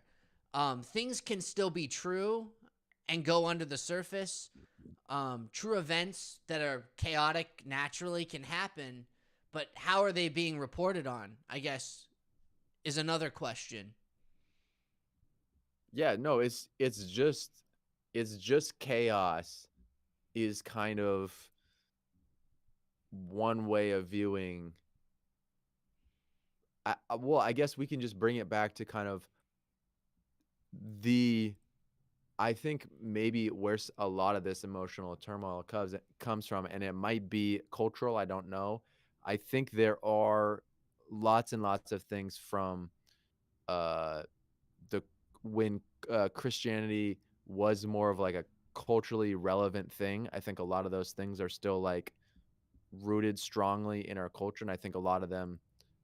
Uh, I think shame specifically is very like heavily influenced by the Christianity thing. But what I was saying is, if we recognize that there's this certain belief that might be underpinning all of our specific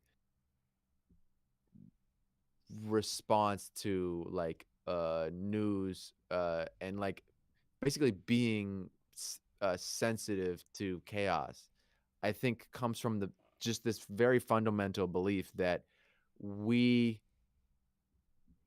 I think if we have the belief that we think that the world is first and foremost like a solid thing, that society is a noun, like it is static, like the world is static. If we have this belief, then any information we have changes fundamentally our view of the world in like a tangible way, right? We're using like this mechanistic belief system view to try to make sense of this experience of life, which is very it's incomprehensible. There is too much information. There is too many aspects of life. There are too many phenomenon to fully grasp in a single human's mind and understanding, right? There's too much. And I think the belief that we know what's going on as individuals, as a collective, if we have the belief that we know what's going to happen in the future, if we have that, I think it comes from having our view of the world and believing that our view of the world is a permanent thing, that it is existing, as opposed to a model of understanding of how the world functions. I think a lot of the volatility comes from believing that we know what's going on and that we have figured out what life is about. I can see what you mean. It's always though it's a double-sided, again, kind of thing, because there's, for instance, there could be somebody who assumes they know everything, right? And that person obviously isn't in the right, because nobody can possibly know everything that's going on all at once. But then you might have the person who's speculative about everything and says, well, nothing's real then. And then that person's living in just as much delusion as the person who thinks they know everything. Wait, what is this delusion? What's the delusion of saying that we are uncertain about the circumstances of life? Well, the person that I guess can't distinguish anything that's truthful, though, would be living in just as much of a delusional reality. There's the person who says everything that I know is true, and then there's the person who says nothing that I see going on is concrete. And then you have two people who are going about life possibly making the wrong decisions. Well, no, I'm not. Okay, so it seems like you're using the framework, I guess a binary framework, where it's like we that facts exist and facts don't exist. That's not the spectrum that I'm talking about here. I'm talking about either believing that the way we view the world right now is a concrete entity, or is it an expanding entity in which we need to gather more information and understanding. Like having the fundamental understanding that belief systems are meant to expand and grow over time, versus my belief system will last throughout eternity. The belief system that I have right now is a solid object. It is a noun. Whereas what I'm talking about that might be more useful is my belief system is a dynamic process that is evolving at all times. Like I think, yeah, I think I know what you mean. it's dynamic. It's like, okay,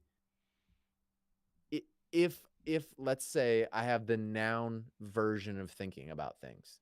I have the noun version of thinking about things. Let's say 9/11 happens.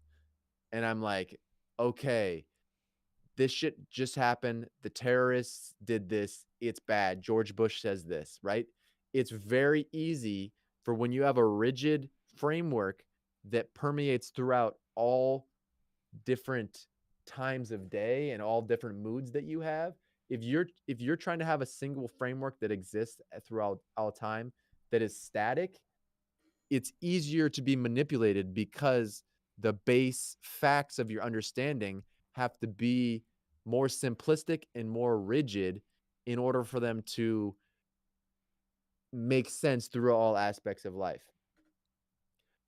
If you were to adopt a verb is like action. A verb is like it is constantly evolving and expanding and changing, right?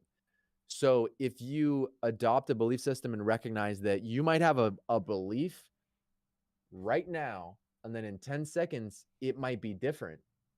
It's still concrete at that time, but it's almost like it's not concrete because it's like it's moving through a certain belief system. Like it's expanding and changing based off of your experience at any given time. Like there's always an opportunity to be getting more information.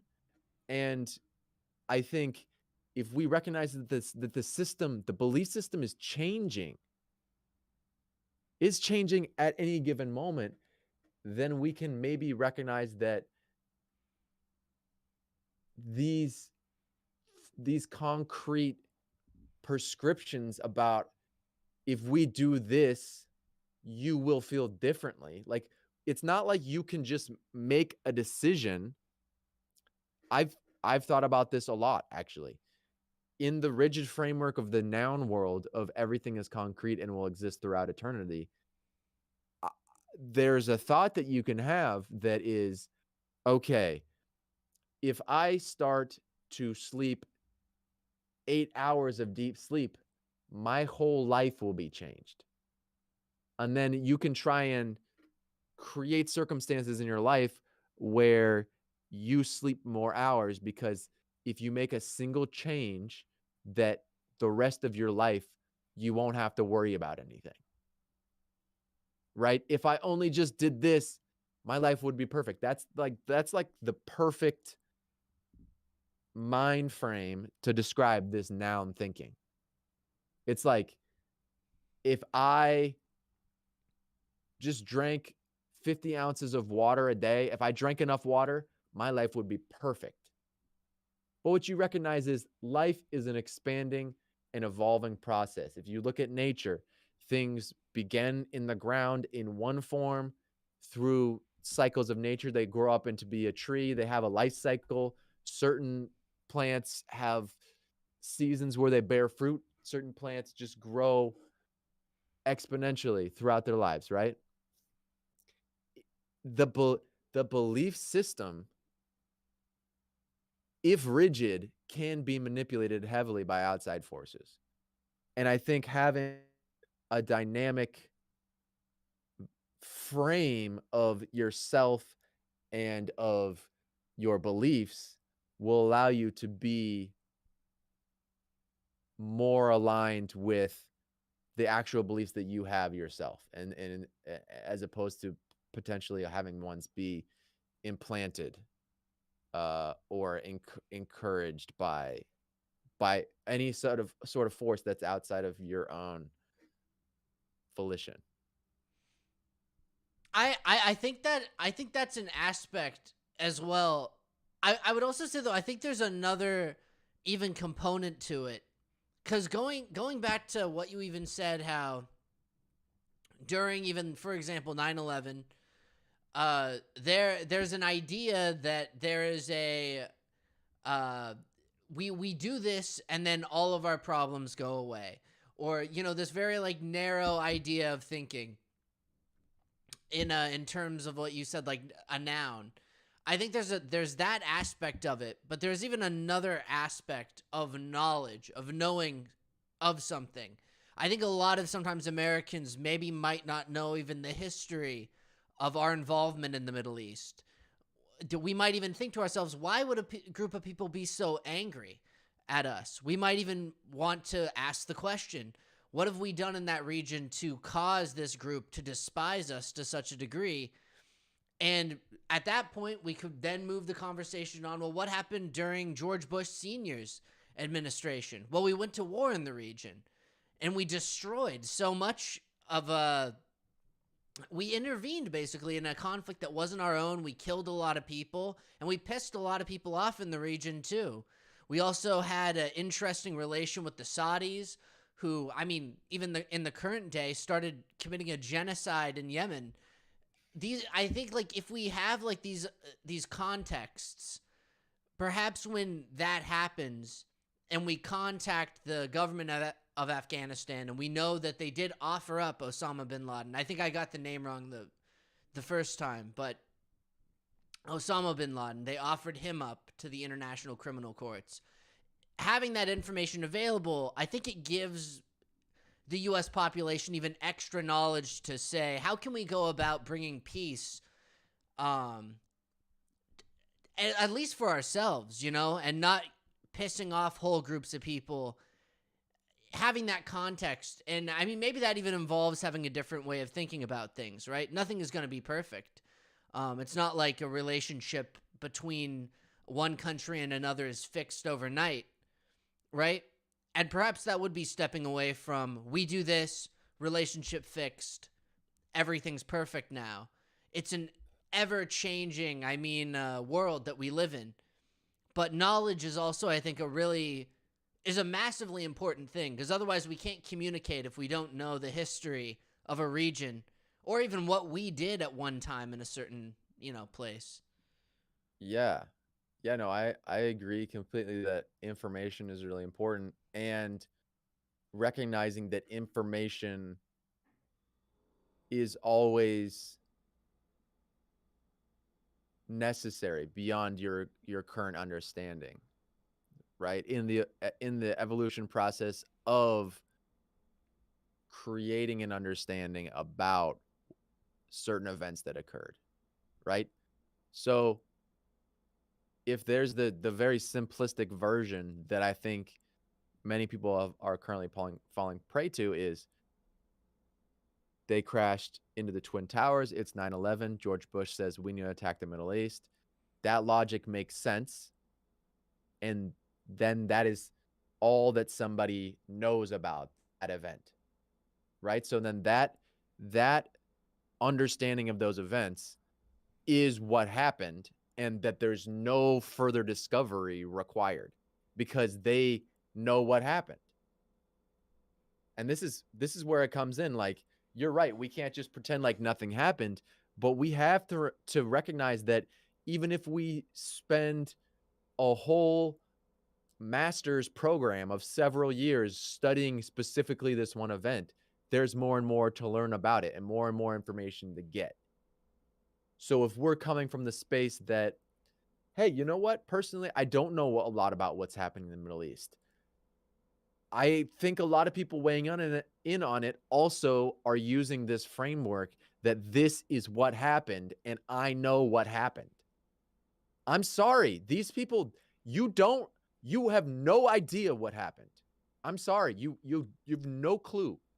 I Okay? think there's a difference, though, between saying, like, somebody has no idea what happened, the implication of that, like, everything that's been studied is wrong, versus the implication that we know the information that is available to us, and there's always more to learn.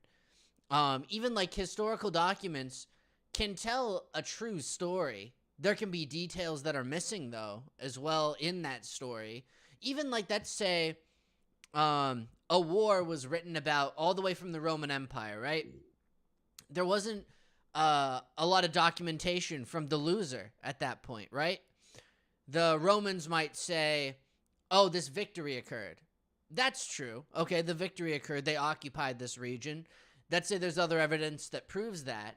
They might document a battle and say that they just destroyed the enemy, right? Maybe it was closer. Maybe it was a much more brutal occupation than what the Romans really detailed. Doesn't change the fact that the occupation occurred, but I think there's like it's I guess it's going. two different. It just keeps going, the understanding of it. And when I'm saying you don't know anything, it's like, okay, you understand these facts, these specific facts that were presented to you. Okay? You didn't do your own research. Also, you're saying this stuff about the Romans.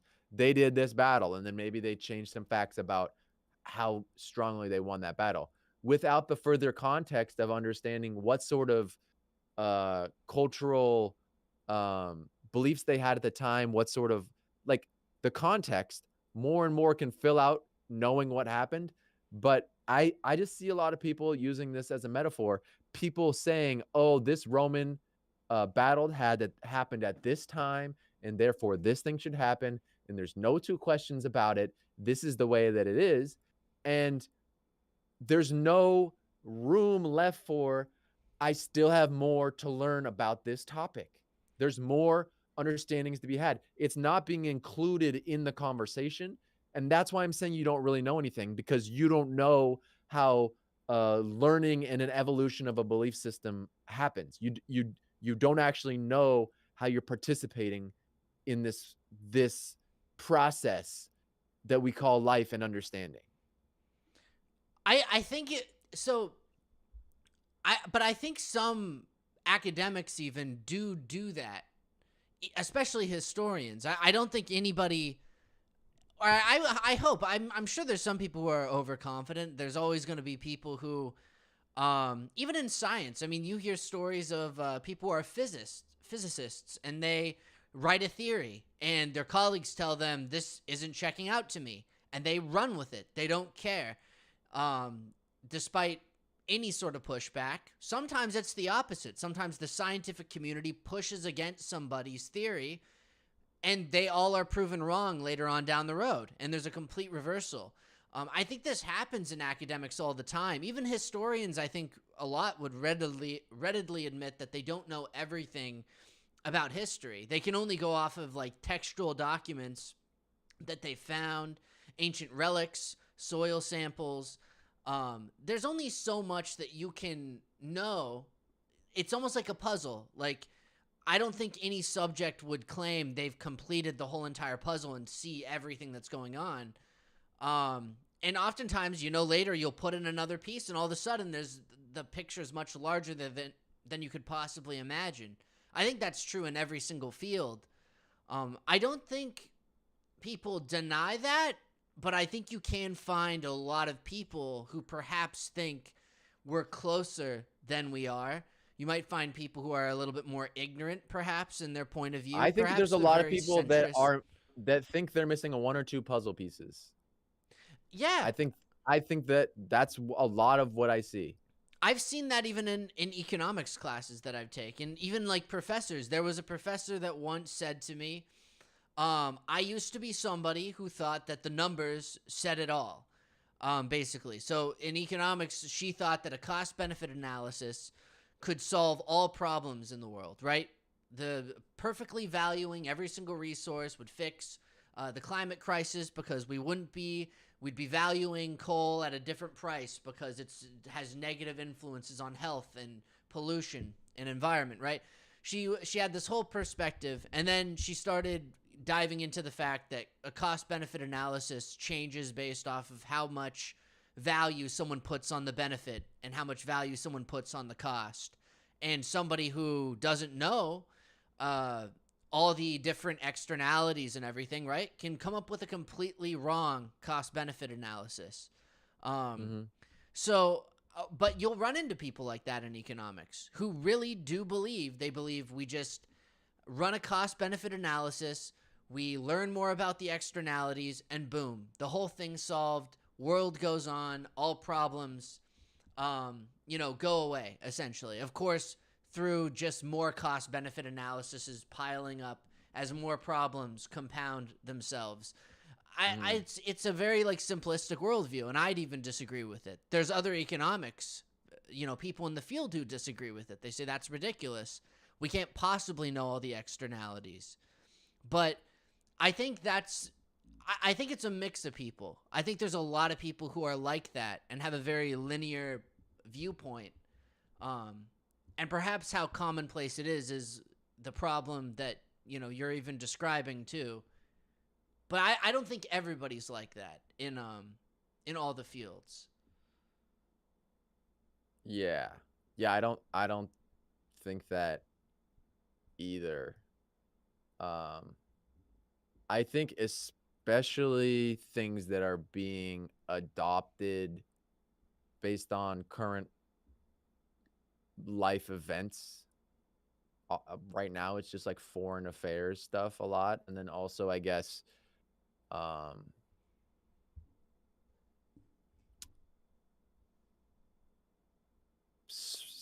the internal, just like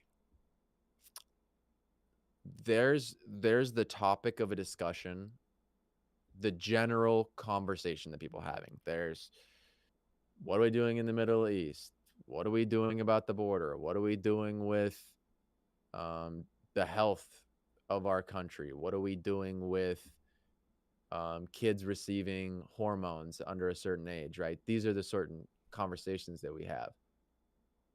The the thing that I'm talking about is once somebody gets on one side of this, either way, the kids have their identity. We need to support them transitioning as soon as possible because it gives them the best opportunity to live their adult life the way they want. Over here, you don't let a minor permanently alter their body, right? As soon as you get over there, it's the belief system gets turned into concrete. It's like, forget about thinking about it anymore. You get the topic. We need to have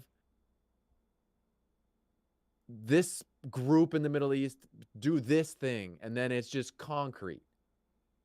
And it's just wild to me. Like, hey, you got to have a political position, and that's cool, but if I'm somebody who doesn't have a strong opinion on this thing, and I just start to question this, people aren't questioning it, and then all of a sudden I'm no longer able to like have an open conversation about the topic.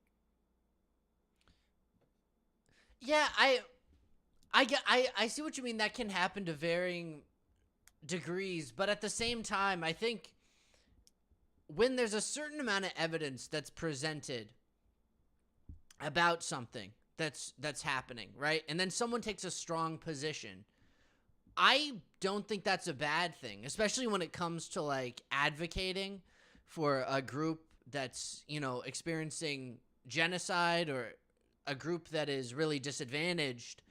That's how like you have large protests that occur. You have advocacy groups that form. People try to do charity work. I think that can be a good thing. I don't think that it means everyone in that group is cut off from any sort of like information that challenges their worldview. There's some people who might be like that. I mean, there's people on even conservatives even who, they believe one thing, and then all of a sudden they believe in a ton of different conservative values, right? I'm sure that effect can happen on both sides of an issue, but to varying degrees as well. Because, I mean, you could have a liberal who says that they support, and this is actually often the case with Democrats, that they support the trans community, but then the liberal would go along and say they support Israel and what they're doing in Gaza. So I think it works to varying degrees as far as people like forming these concrete, perhaps individually, these like ideas that somebody has eventually form into a concrete belief system with varying changes depending on what they choose to uphold. But at the same time, I don't think it's as concrete from person to person. I think there's a lot of people who still have room to change. I think that's why even you'll have a lot of like people who used to be conservatives, they become leftists later in their life, or vice versa. There's all sorts of people who switch around.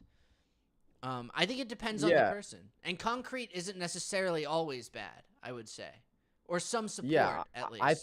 I just think the sorts of conversations that I want to have are coming from a place that, dude, I don't have a fully formed opinion on this stuff.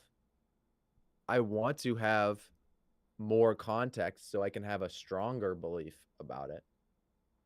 And when I want to have these conversations with people, I would like the premise of the conversation be that we want to get more context.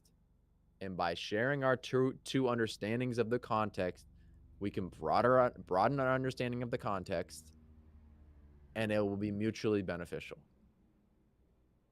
I think what ends up happening a lot is because of the noun linear framework, we recognize like these people are, I guess, just close-minded, but it's just that they are not coming from the place that they can come from for more growth in their understanding. It is the way it is to them, as opposed to an opportunity to get closer, to add more pieces of the puzzle. Yeah, I would say it probably depends on the person that you're talking to, right? I mean, I think that I wish more people did that. I think that's a great like I try to do the same thing myself. I don't like to what am I trying to say? If I don't know something or I'm not very informed on a topic, I like to readily make that, I guess, available. I'm not just going to pretend like I know what I'm talking about. And I think there is like a lot of people who are afraid to be wrong about something, right? In a conversation. A Hmm. lot of people it might make them uncomfortable having that conversation of like establishing things that we might not know, right? Or maybe that challenging what someone does already know. Some people Hmm. might find that to be like uncomfortable. But I think it depends on the person, I guess, that you talk to. You might be running into a lot of people though who um maybe they just don't want to have that conversation. I don't know. Yeah, I think I've had um part of me think that I should know about all these things, and I'm more sensitive to when it seems like somebody's not open to having a conversation about it, like just being more vocal about this should be a part of the general discourse. Hey, I don't know about this thing. Me neither. What do you think? And then that's when we have this conversation. Should we really have trans women doing these women cis women sports? I haven't had a lot of these conversations with people. And maybe I should just be bringing it up more, but like I this mean, it this requires a depends. lot of digging as opposed to just the way that the conservative people are like, this is horrible. The women need their sports, blah blah blah. And it's just like, how did you how did you get to that so quickly? Like, I'm gonna need some time to like digest this. I think that's the I mean that's the difficult thing is you only have so much time to spend, I guess, researching what I how do I put it? Not that I guess just looking into things, right? Like not everyone is going to want to get really involved in certain political topics. I think that's pretty normal. No, I don't think there's nobody who could possibly do the research on every single political topic and be constantly prepared to, drop facts about every single possible thing under the sun. That would be crazy. I mean, people have jobs, people have hobbies, people have so many different kinds of interests. Um, I would never say that that's a bad thing. I don't know what other people's like point of view is. Some people who spend a lot of time on politics, maybe they just have um, that impression that everyone should know about these issues, right? All the time. Even as a political science major, I would never expect anybody to know everything about every political issue.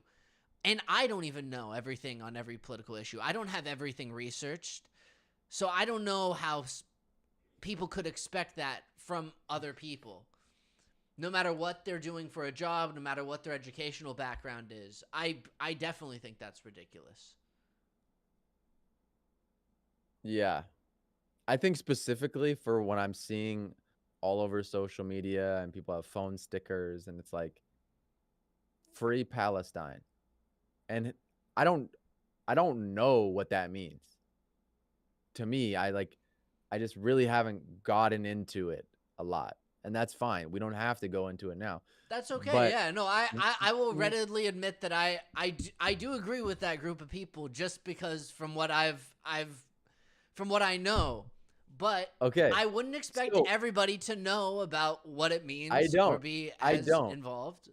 And from my ignorance, when I come across somebody who has that as their, you call it a moniker? I don't know.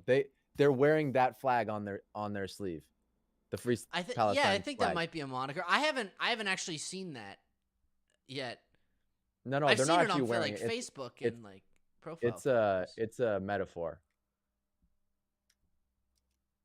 I'm just looking up the meaning of moniker, nickname or a pet name for a person. So that's not right. But they have this right, and then I'm like, do you know? I'm generally curious. Do you know what that means? And maybe I just have to start asking people. You I can if think you want to. I will say like be prepared like right. It's touchy it's a subject. very touchy subject. It's very touchy. If you ask somebody, it might come across the Like wrong way. If you open up Like, with what that, does that they're mean to you? What does that mean to you? I mean, how can you have this conversation? This is exactly what I'm talking about, by the okay, way. yeah. Yeah, I don't know about this stuff. I know. What do I say? The only thing is that like if you opened up with that, they might think that you're like somebody who's very pro Israel. Yeah, yeah. And the opening line of question that you're using then is, do you know what the like? Do you see how like it shifts from somebody who like I is wouldn't say it like genuinely that, but interested? that's what I'm thinking. Seriously, like, how much do you know about this thing, or are you just doing it because that's what people are doing? And I don't know. I don't know, but I'm definitely not going to say how much do you know about this. I'm going to be saying something else. I'm going to be saying, tell me more about this. I'm a doo-doo head that doesn't know anything about this subject. Please enlighten me. See, that's better. At least like that you wouldn't give them the impression that you're like antagonizing them from like someone who's very pro Israel, who's like, do you even know like do you even know what what Palestine is, bro? Like, at Yeah. least then it wouldn't come across as that way, because yeah, it is a pretty touchy subject naturally. Um, but yeah, Dude, as are all these subjects. yeah, I think there's even like there's scales of things. Like I guess like as far as like atrocities go, like that's pretty high in the hot zone as far as What else is up? What else is up there? what else is up there? I guess that it's hard. Maybe it is really hard to rank them, but The let's say there's like abortion thing. yeah, I guess abortion is pretty hot, I guess too. I would say that I would say the Palestine issue is almost a little bit hotter cuz more people are dying statistically. Maybe that's a controversial thing to say, but statistically more deaths, more crimes being committed, still deaths with abortion. That makes it also a hot issue. I mean, these are hot issues. They're all hot. Yeah, and It's even hard to you rank, saying but and even you saying deaths is controversial in of itself. yeah, I mean, some people would even try to bring down the amount or try to say statistically who's dying. Like people there's a lot of things that people try and But yeah, so argue those for there, two but this dude, these hormones to kids I think is really shady. that's another like I would say leans on the hotter side, but probably not like nobody is dying, I suppose, in that. And I don't know if even death is right. It feels weird to rank them. Actually, now I'm starting to feel I don't even like ranking them because these are like pretty serious issues. I don't know. I think there's a lot of misinformation. That's one of the things that I think is upsetting because like there's things that we know for a fact just aren't true, and as hard as it is to say that, because I know there's like supposed to then be theoretically the what if factor, but from what we've heard and seen from like documentation, there is no evidence that there's people who are going through transitions when they're children. It's the same thing with like actually getting like a full transition, like finished, I guess. People take like hormones. But like sometimes certain things I guess are just miscommunicated. Like even on the abortion issue, people will say they're killing babies after they're born. No, that's not happening. It's so crazy. Mm-hmm. But people Right. will like try to say that like, oh, there's a miscarriage, right? And the baby died. And then they'll mark that down as like a baby dying after birth, which is crazy because that was like a naturally like given tragic event. The mom didn't even want to lose the child at that point. But then it's marked down in the books, and I guess it's things like that where I think it can become really unfortunate. And then there's a ton of other misinformation that comes and piles onto the pile, and everyone gets confused, and then it can just become a really chaotic mess then at that point when people are trying to have a conversation. Yes. Um, that's what I'm saying. That this is crazy. I'm trying to just talk about this form of worldview. Let's see what we're doing here. I don't know what's happening. Okay, I don't know what's happening. Okay, like starting from that's pretty good. I think that'd be great to just be starting the dialogue with, dude. I don't know. I don't know the facts of this. I don't know what you believe, but I sure as hell am not going to tell you that I know everything about this. I think the world would be a better place if people had that perspective more often, or even at least were able to say, you know, if they saw something being said by like some like person on like, for example, Fox News. I'm just using Fox News because there's some pretty kooky characters on there who come on sometimes. If someone could just say like, "Oh, I heard it from this person, but I'm getting a lot of people telling me that that's not true and isn't happening." If someone could be willing to like, just think for a moment, maybe do some extra research and just have an open mind. The only thing that gets me is like it is hard to do like if you can imagine somebody, a woman who's just lost the right to have an abortion. The only thing where it gets tricky is me imagining asking that woman who maybe because she didn't have access to healthcare, she permanently cannot have kids anymore. There's instances where people go through like they're forced to go through with the kid dies, and because they weren't able to have an abortion, sometimes it fucks up their whole entire reproductive system. Someone who actually has like real damages from something like that, I don't know if I could ask, like I could be like, hey, have this conversation with this like conservative guy. He believes some really crazy stuff, but just have an open mind. That's where I think it gets more tricky, because that woman is rightfully so pissed off. Like her life has been dramatically affected by this terrible thing. And that's where I don't know what I would say in that instance, because that person obviously is going to have a really hard time listening to this person say sometimes maybe some crazy things. Maybe it's knowing like where even where people are coming from would be somewhat of a, I guess, another addition, another caveat of that. It's really hard to try to have national policies that everybody's going to be cool with. I think it's just really hard. Like, some people think that babies are dying. Some people think that babies are dying before it even has a heartbeat.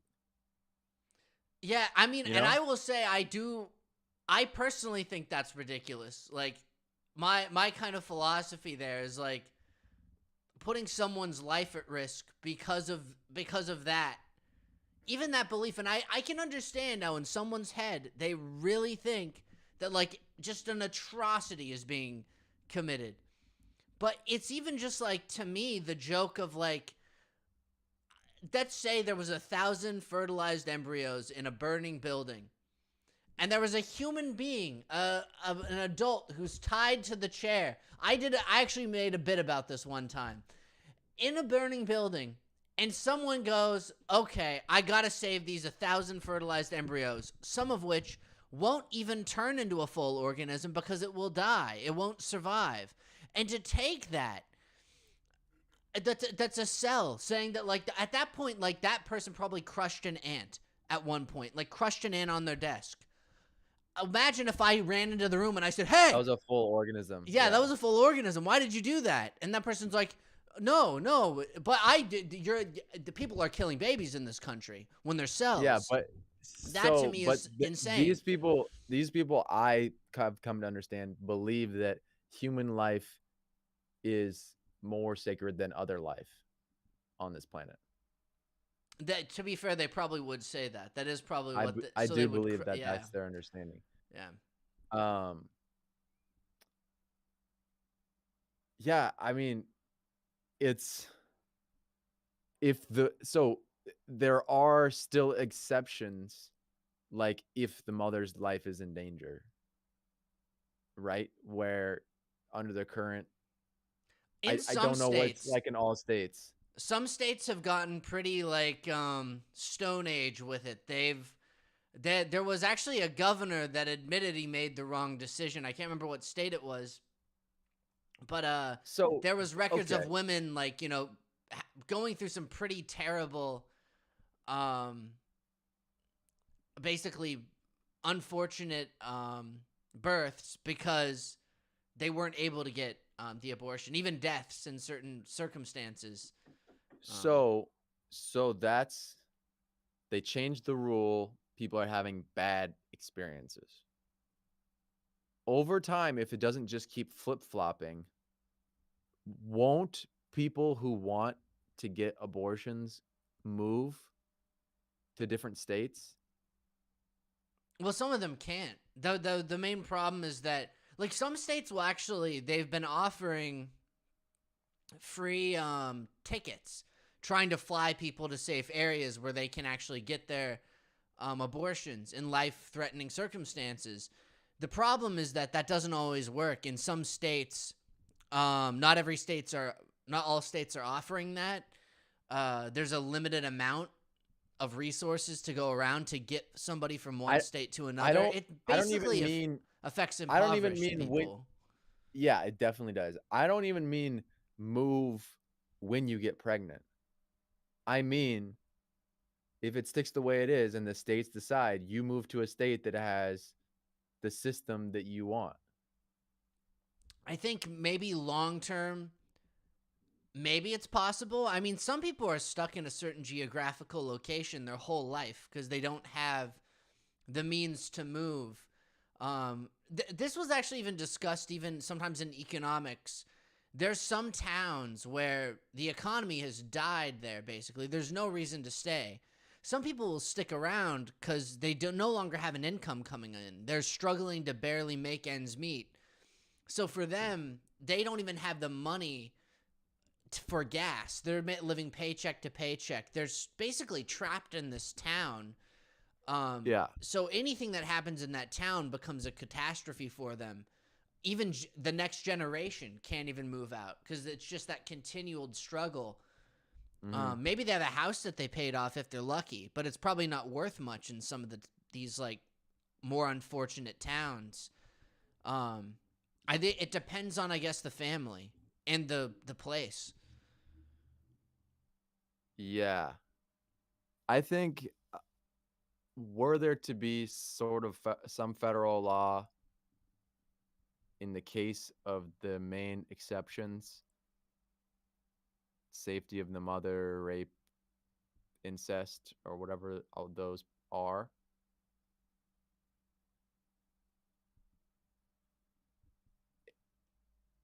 it could make it easier for me to have a, because basically the way it is right now is people are getting screwed over no matter what the law is, right? Pretty Either much depending on the babies state that you live in. either babies are dying, or like women don't have autonomy over their bodies, right? Like people are losing. Well, babies dying. See, that's the problem. I would disagree with that because they're saying that a baby is dying, but we don't even call a baby I when it it's doesn't in matter. a It doesn't matter the cellular. technicalities. It doesn't matter though what the technicality is. I think it's just I'm just bringing to light that like there's very disparate beliefs about this really prominent aspect of life, you know? Here's an example I would use. Let's say there was a group of people who was a minority in the country, right? A very small group of people who Yeah. believed that if you crush an ant, you're a murderer. Yeah. I'm gonna make that law. Like if you kill an ant, someone's gonna come and kill you. I guess that's like the most like Is that's it a kind of what minority it's of like. people that believe that? Yeah, it is, and no, a lot of these states actually they have managed to block an absolute all-out ban, even in some conservative states.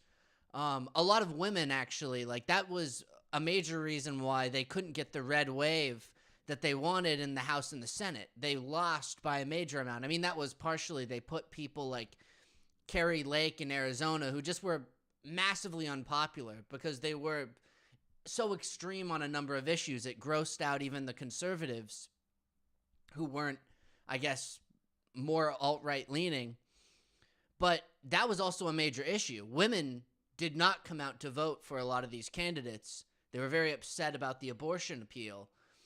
I think, but that's how I would describe it. It's like if a small amount of people, and again, like let's say 30% of the population in the U.S.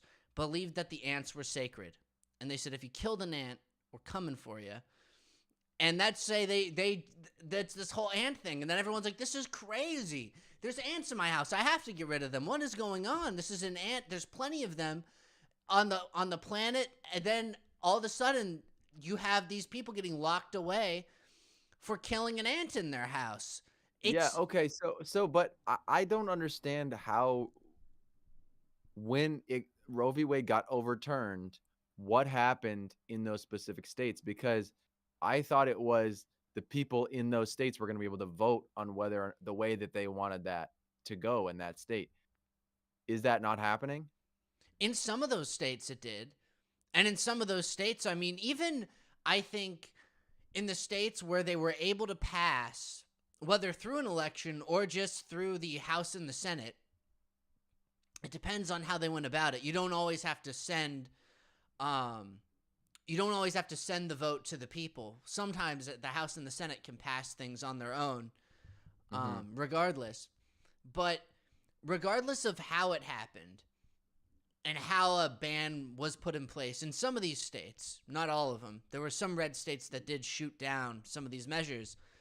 But for the ones that did, I still don't think it's right that even if a majority of the population, let's say in a certain given area, certain state, let's say like 51 or 52%, 53%, maybe 55 at a high estimate, right? 55% of the population doesn't want abortions.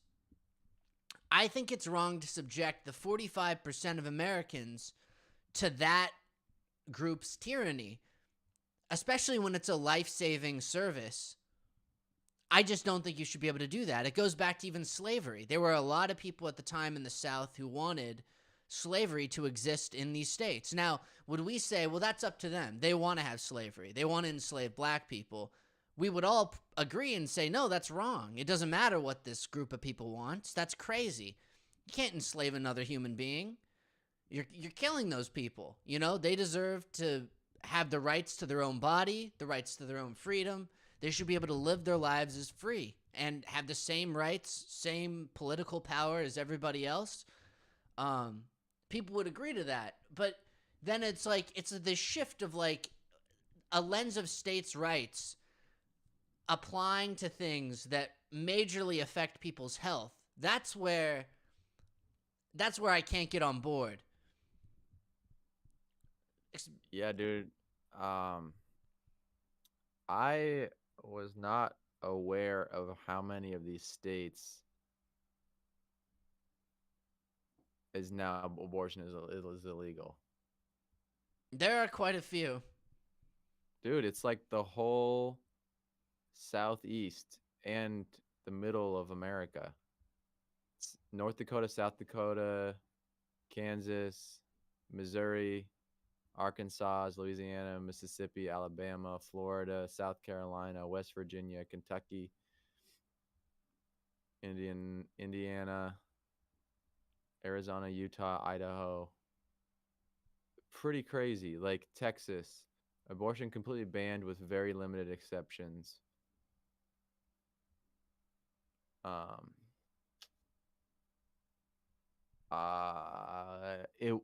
it doesn't based on that it doesn't I don't know how the law actually gets placed now. If it was like it gets reverted back to the way it was before Roe v. Wade, and then all the states now have to decide, and that's why there's so many of these conservative laws, or It what. it But it depends seemed, on the state. I mean, all of them made different stipulations. Some of them did an outright ban, which caused a mass amount of problems. Some but of they them already tried to add but they already stipulations. had they already had these votes. I mean, not all of them were democratically voted in. I guess their representatives were, which might have passed it. Some of them were put up to a vote of the people. Not all of them were. That's where it gets a little bit dicey. And even more so, the crazy thing is that a lot of these that get passed even through their House and their Senate, a lot of those guys, there's reports all the time of them flying their wives or their daughters out to blue states to get an abortion and then flying them back into state. Um, it's even the hypocritical part that's insane to me, because a lot of them aren't as religiously devout as they claim to be when they put on a face for their to their constituents, which some even a lot of their constituents don't agree on the abortion issue, that it should be banned. So it becomes a whole entire, I think, just artificially created issue. Roe v. Wade was there for a while. No one cared until a bunch of religious people wanted to bring the issue back to the states. Yeah, like Pennsylvania. Oh, I don't know how this interactive map goes, but there's very in like 20 of the states, it's like banned, basically. It's pretty crazy. I didn't even know how widespread it was. I knew that there were some states that were banning it outright, but I didn't know it was And almost all of them. That's well, 20. Let me see if abortion map. Abortion state map. Boom, boom, boom, boom.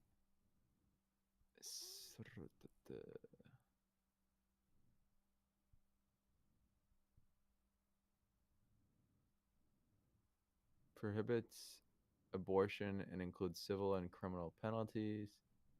Oklahoma prohibits entirely. Preserve life of the pregnant person. Arkansas is banned completely. Louisiana has civil penalties. Mississippi prohibits in almost all cases. Alabama, total abortion ban. Georgia, 6 weeks. 6 weeks in South Carolina. North Carolina, 12 weeks. So it's not quite as bad as I thought, but there's like 12. Idaho criminalized abortion. South Dakota undecided. Indiana total abortion. I mean, yeah, there's like 12 states that are like that's a no-go. if it was up to me, I'm telling you, I wouldn't let them kill ants in that state or any microscopic organism. I'd be like, if you Yeah. kill one, yeah, that's a civil penalty. Yeah, there's a lot of hunting going on in a lot of these states too. Yeah, even that too. I would say you can't kill anything anymore. Not even a fly. Yeah. Spiders in the home? Nope. Sorry. Yeah. Pretty wild stuff, man. Yes. Damn, I think this is like This is like a historically long episode almost. We got a no, actually, that's crazy. Only 2 hours and 20 minutes have passed. I'm shocked. Yeah, that's Yeah, I was looking at the clock. I thought it was 2:20. Um, I thought yeah, it was like three that hours at least. that's not that's not cool. I just don't know what the federal government should do. I don't know what sort of role they should have, you know. I mean, I think it's. I guess it's pretty evident what my position is, but yeah, I think they should enforce Well, like equal so, but access to just the abortion. way that if democracy actually worked the way it was supposed to, and I'm not saying by any means that it does happen this way, but if there's the people, they want to live in America and they want to live with these rules. We don't do this to babies or whatever A majority of growing America, by the way, fetuses. does want supports abortions. Like a majority of Americans. So if they left it up to the popular vote on a national level, Yeah, but I think what's missing here is the there's still millions of people that vehemently believe that human life is being ended. but at the same time, someone can be like, think about even during the slavery days. They said it's states' rights because they adamantly believed that black people were slaves, which is disgusting, is a terrible thing to believe. And we Yeah. believe that now, and we believe that the federal law should and make sure that those states can't do those fucked up things. To me, and this is my perspective, but abortion falls along the same lines because nobody dies when somebody when no like the guy who opposes abortion, his life isn't affected in any way when someone else gets an abortion. But when he tells that person you can't get an abortion and a woman dies because of it, or there's some complication that leaves her permanently changed health So wise, then it's the the life start. of the mother thing, that is it, definitely out of the question of being like that's fucked up. If the mother's getting injured. I think these people, some of them, however many they are, believe that having an abortion at any stage of life, and then as the pregnancy goes on, they believe that that is killing a human being, and that is equally as bad as the slavery stuff, like killing a human. Like they believe that. But I think that it's strange though to me that like there's physical ramifications to someone's life versus someone who's just like I think that. That's the thing that I think is like the difference. Like there's no physicality to it. To them, they're just It like, seems the oh, same. It yeah. seems the same as states' rights for slavery, though, because like someone in another state is saying slavery is bad, but that's just what they think. Like we don't do that here. But do you notice But how their framework is always in the lens of states' rights? There's no one who says like, oh, states' rights for abortion rights. It's always anti-abortion rights. It's always, oh, we need states' rights for slavery. Like historically, it's always used as this premonition of like, oh, but we need this. We can't enforce this federally. We can't have a moral standard on the federal level. It's always a pushback on it. And it's usually something that at the time then becomes like something that is unpopular at that point. Like people want abortions. Most Americans do. So people push for it and they say this is the morally right thing to do. And then you have a group of people who say no, no. You can't control your body. You can't have the right to have that abortion and make medical decisions for yourself.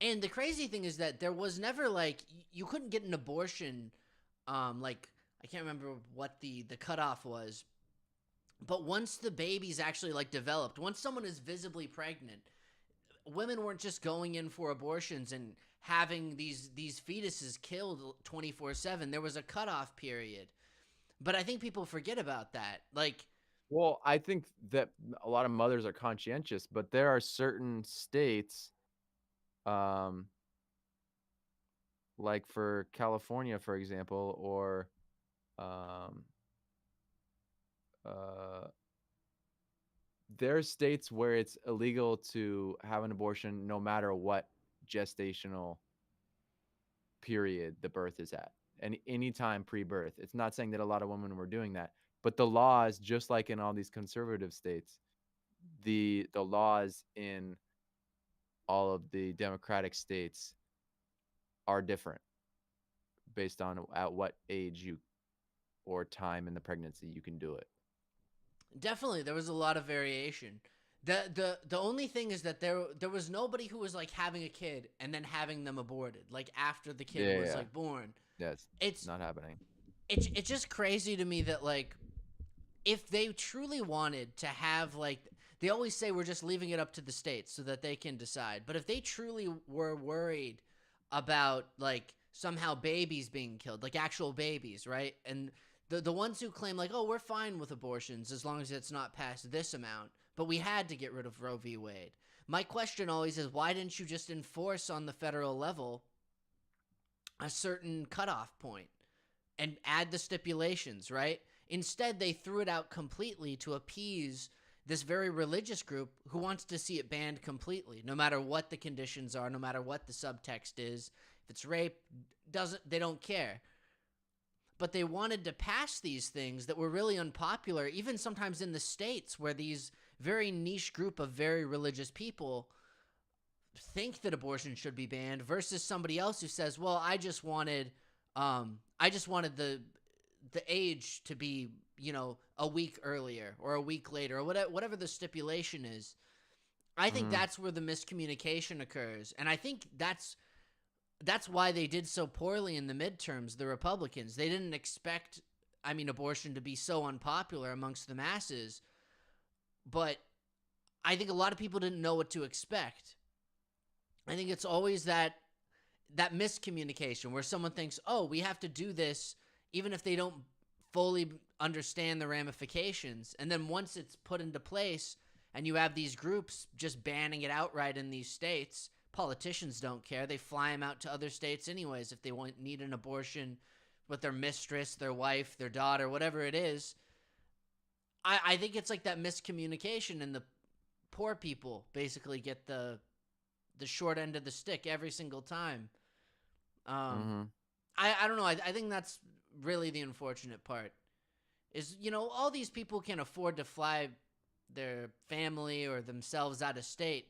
It's not a problem for them, but the people that can't afford that really sucks for them. I guess more so. Yeah.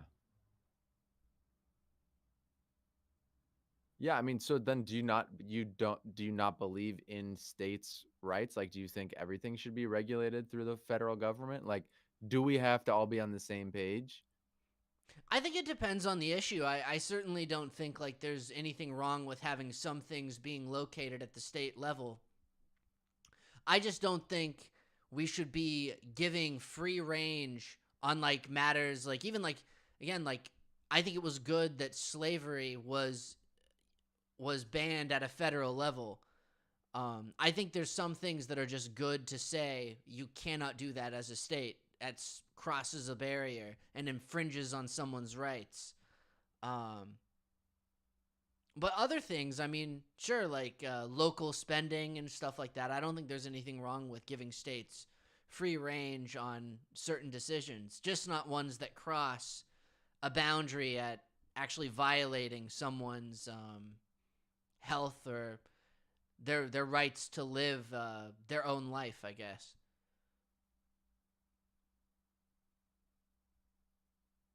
Yeah, it's a hard one, dude. Yeah. Obviously, I know I have my position, and there's always going to be people that disagree. But the ones who think that it should be outright banned nationally, I just, That's I, stupid. yeah, I think that's really dumb. And I would say that to all those people who, I don't know if anyone's ever going to watch this, but to all those people out there who think that, I will arrest you if you ever kill an ant, ever. And I'm just saying, I just want that to be well known. I am coming for you. if you kill an ant, and I know that you've done it, I will know. I swear I will know. Yeah. Yeah, I mean, also in the states where it's banned, like life of the mother is like out of the question. Like it should be legal. Then I just add a little bit of a stipulation? Yeah. I think we should max out the number of abortions you can get in your life, single digits. If it reaches more than 9, you're out. I don't even know how many times that's happened. I don't think I would. I don't think. I don't know. I don't Hey, know of any maybe even cases, but 4, maybe even 4 would be a good number. But like I would say you could go there's over four. there's I a mean, come on. there's a there's a like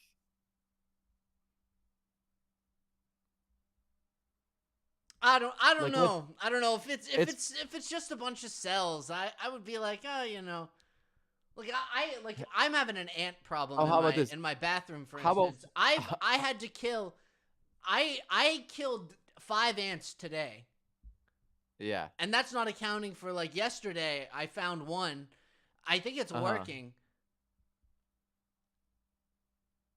Yeah, so I mean, but there's a certain point where it's like we don't know if this baby could or this fetus could have survived, right? Like it's got a heartbeat, it's developing like its brain, right? There's a gray area for sure. I think we can establish. We don't know anything about where it is.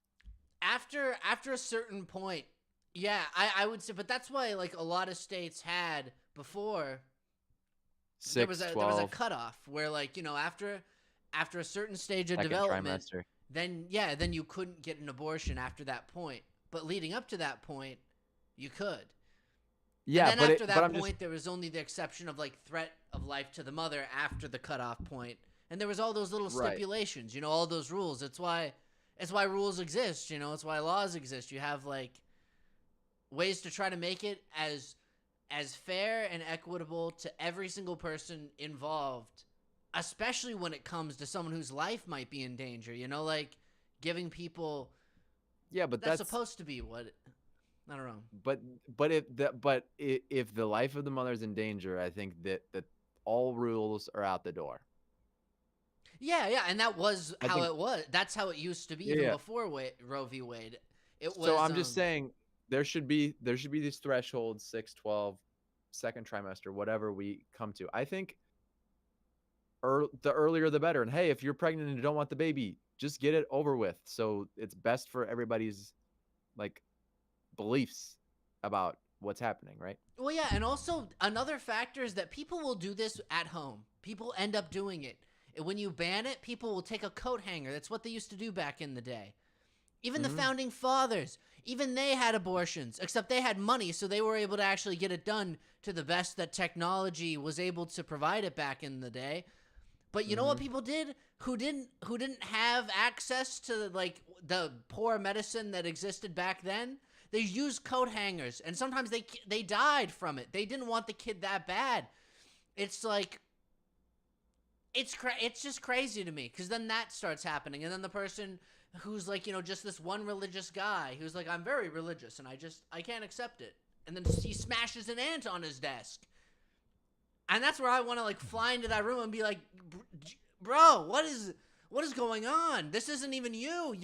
And this is a guy who's saying that too. Like, well, I never would have to experience that. It might be better if they just have like an they have an abortion credit system where it's basically like each week that you go further into the pregnancy, the more credits you have to use for the abortion. And let's say you get a lot of credits, like let's say you could have like 15 abortions if you like are appropriately using your credits. But if you waited to go into the second trimester and then you have to spend half of your credits to get an abortion then. I think that could be an interesting compromise as opposed to like a hard 6-week cutoff because if you go in the second trimester and you kind of fuck up, You better learn from your mistakes. You only got you only got this much left. You know, like there is a part of this where people are being careless. Yeah, okay. I would say that's better. And it's bad for women too. It's bad. It's bad for your body to have an abortion. Your body freaks out. Like it's not good for the woman to have one. Yeah, I mean, especially I could only imagine a certain number of times, but I will say, Yeah. look, I think that if it was between that and it being banned altogether, the credit system, I'd vote for it if I had to. I'm not saying it would be the best. I'm not saying I think it's like the most moral. 12-week cutoff. I think the credit system is better because overall they're going to be happening earlier. I think the earlier the better, right? Yeah, I would say the earlier the better, but I think in most cases, ideally every single woman in that position wants to have it early anyways, because it's way easier at the earliest stage of abortion, and most do have it earlier too. I'm pretty sure that's a statistic that most abortions happen earlier rather than later, especially because there's a cutoff. But also because no woman wants to wait until it's going to be the most invasive. 93% in the first trimester before 13 weeks.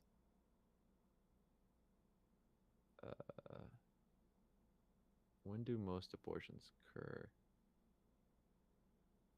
The first 10 weeks is when it usually happens. Yeah. They're not telling me which week.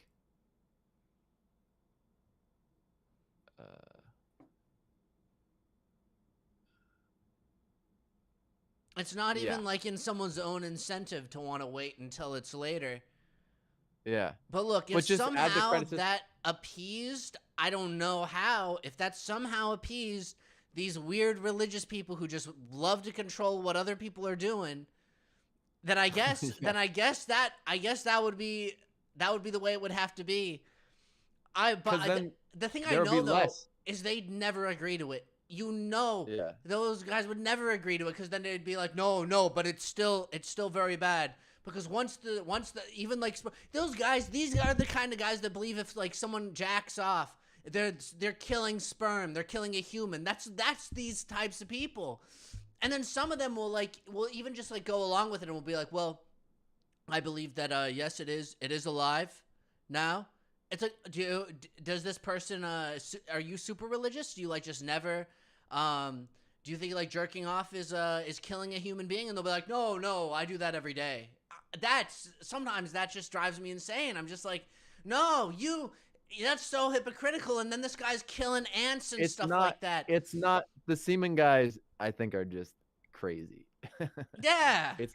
It's not even the same number of chromosomes, but then there's just the person though who just never jerks off. But I'm like, how then they only have sex with their wife whenever it's baby making time, and then they just stop. Like most Americans aren't like that. Most Americans aren't like that person. Yet that one guy gets what he wants in a whole entire state. He gets what he wants and goes, yes, it's very good, and then communicates it through the lens of like, well, the states will decide. What if it was by district? Like these people want it to be banned federally, right? But it could be interesting, like, hey, in our district we don't do abortions, but if you need one, go over there. See, that would probably be okay. At least someone could then leave the district, do a drive, get the abortion, come back home. That would probably be fine. But I bet you that one guy would say no. He'd say no. I don't. It's right next door. I don't want to drive to it. I don't want to let you drive to it. He'd be looking at his wife and be like, "You're not driving there. We're having our 10th kid." Yeah. It's like, oh my God. Dude, it's wild that we have this many people living together and that we, sometimes we want vastly different things. It's just crazy. Yeah. Well, especially when it's like, I just think about that one guy. He doesn't even like represent most of the population. Like it's like him and his small little group. There's even other religious groups who are like, yeah, I wouldn't go that far. And it's like, oh, There's even like in the Jewish religion, you can actually have abortions and stuff. There's like it's not even like super like there's like one very like specific super conservative like group in a I just group of don't like know how another group. they. I don't know how that they like. It's not represented by the people's beliefs. I just Wait, don't. like I just don't understand. I just don't know how. Like, if there's just that one guy, then why is there this massive ripple through the government and through the laws? Why is that? I think that Like, that's a multifaceted question cuz there's the part of it is like appeasing certain political groups to get their vote. Like let's say like the very very religious people. Let's say you look at a certain state and you say, "Okay, like 20% of the population in these areas are very very religious." Now, do we want to piss off the 80% who maybe are just like, moderates? Maybe some of them are a little religious. Maybe they're reformed. We don't want to piss them off necessarily, but we want to get these guys. We want to pass something that we think is going to not piss off people too much, but really appease these guys. Like Ronald Reagan was a master of that. He was like very much, he'd do the face of like being a kind of like I guess liberal facing where he'd be like we don't want to restrict anybody's rights and the government shouldn't be coming into your life and all these other things, but then he'd meet up with these very religious groups and he'd like do his little spiel on like on even like the war on drugs and stuff and trying to like seem very clean but then also at the same time toting the line. He was a master at going back and forth on certain issues, even like amnesty for immigrants. He did that. Like that was one of his policies. He said he regretted it later, but he did do that. Like this back and forth kind of like maneuvering where you kind of like appease some people sometimes and then you kind of like appease another group and try not to piss too many people off in your kind of large subsect of people that you want to get on board. And my guess, and I don't know if this is like there's probably a lot of different factors that led to the even moderate Republicans going for some of these Supreme Court picks that would eventually ban Roe v. Wade. But I think, like, if I had to guess what the political thinking was, is we can really get this part of the voter base galvanized. And then in the name, the reason why they didn't want to say we think it's wrong to have abortions, no Republicans said that. They say, well, it's states' rights. We want to give it back to the states and let them decide. It's a very like way to easily slide it under the door and say, okay, we're not against abortion. If you like abortion, I mean, we don't blame you. My wife got an abortion last week, if you know what I mean, sent her to California, and like you can kind of play around with it, but then you can be like, oh, but the religious people, we had to give them a try. We have to let them be heard. This 20% even. And I think that's a part of it, but then who knows? I don't know what else goes on behind the scenes. I don't know what other but if there are, interests. but I get it how they're making choices to win an election. I don't know how it's those people are still having such a major sway on what the states decide. I don't understand that. It's because they're a major, like I guess, So they're not just that faction. one guy then. Then they're not just that one guy. I mean, like I guess when I say one guy, I mean like in a certain state. Let's say that you have like 10% of the population that runs that way, right? And that 10% could win you the state. Then that small group becomes very, I guess, powerful. And so when it But when comes they to vote, issues, when the state votes, then they wouldn't have the sway then in that state. except if the lawmakers within that state are thinking the same exact thing that I want to galvanize this group and permanently, especially if they're a single issue voter, that name that kind of is just forked out for people who just you do that one thing, you have their vote for basically the rest of your time in office. You just secure them because you've done this one thing. You've locked So them you're in. just saying for the states that didn't actually vote again, sometimes the local government still wants to have the political leanings of that the state has on a federal level. Sometimes, yeah, they'll capitulate to smaller groups to try and win over their vote in certain states, especially if they Yeah, think they can't get another group. I think we just have to do the popular vote in all the states, and then it's a wrap. There could be a few states where it doesn't fly, and people can leave if they don't want to. I mean, I'd hate to have a percentage of the population think that genocide is occurring. I Yeah, really would hate that.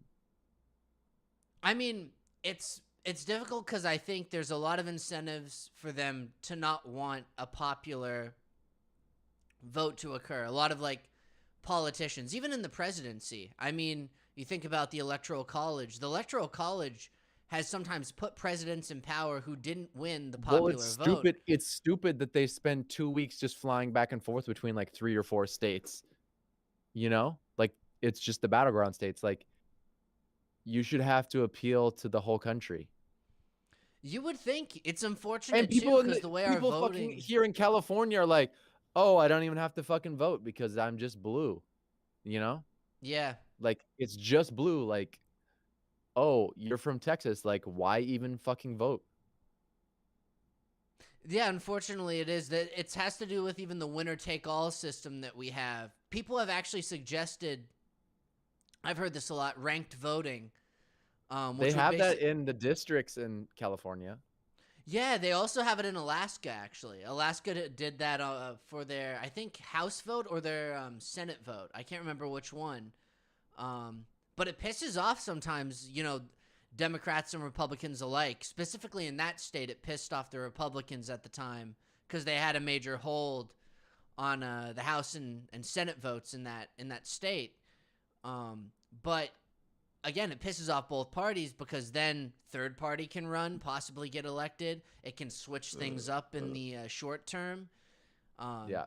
and then you have to get these, it's all Republicans and Democrats in office. The question then becomes, how do you get them to change the electoral system that benefits them, How do you get them to allow third parties to run? How do you get them to accept ranked voting into the system? Because it's not even in their own incentive to do that, You just tickle them. You tickle them. I Yeah. wish that could work. If we could just hire a bunch of like professional ticklers, tickle them out of office. Exactly. Yeah, we could tickle them. We could tickle them. Yeah, dude, there will be the election by the time we do our next episode. There will be. There will be. That is wild, man. It is pretty wild. It's gonna be a crazy one. It's looking real close. And then I mean, God, either way, like in both circumstances, it's gonna be crazy. No matter Yeah. what, there's gonna be like the reaction. Either way, Yeah. especially Yeah, it's judging gonna from last time, it's like, yeah, that's who knows what's gonna happen. Lock your doors at night and stay inside. Well, we're probably fine. Yeah, I guess over here, yeah, it probably won't be. Yeah.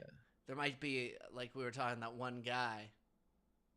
Yeah. He's like, But I mean like I'm breaking in. no, yeah, in the swing states, I think.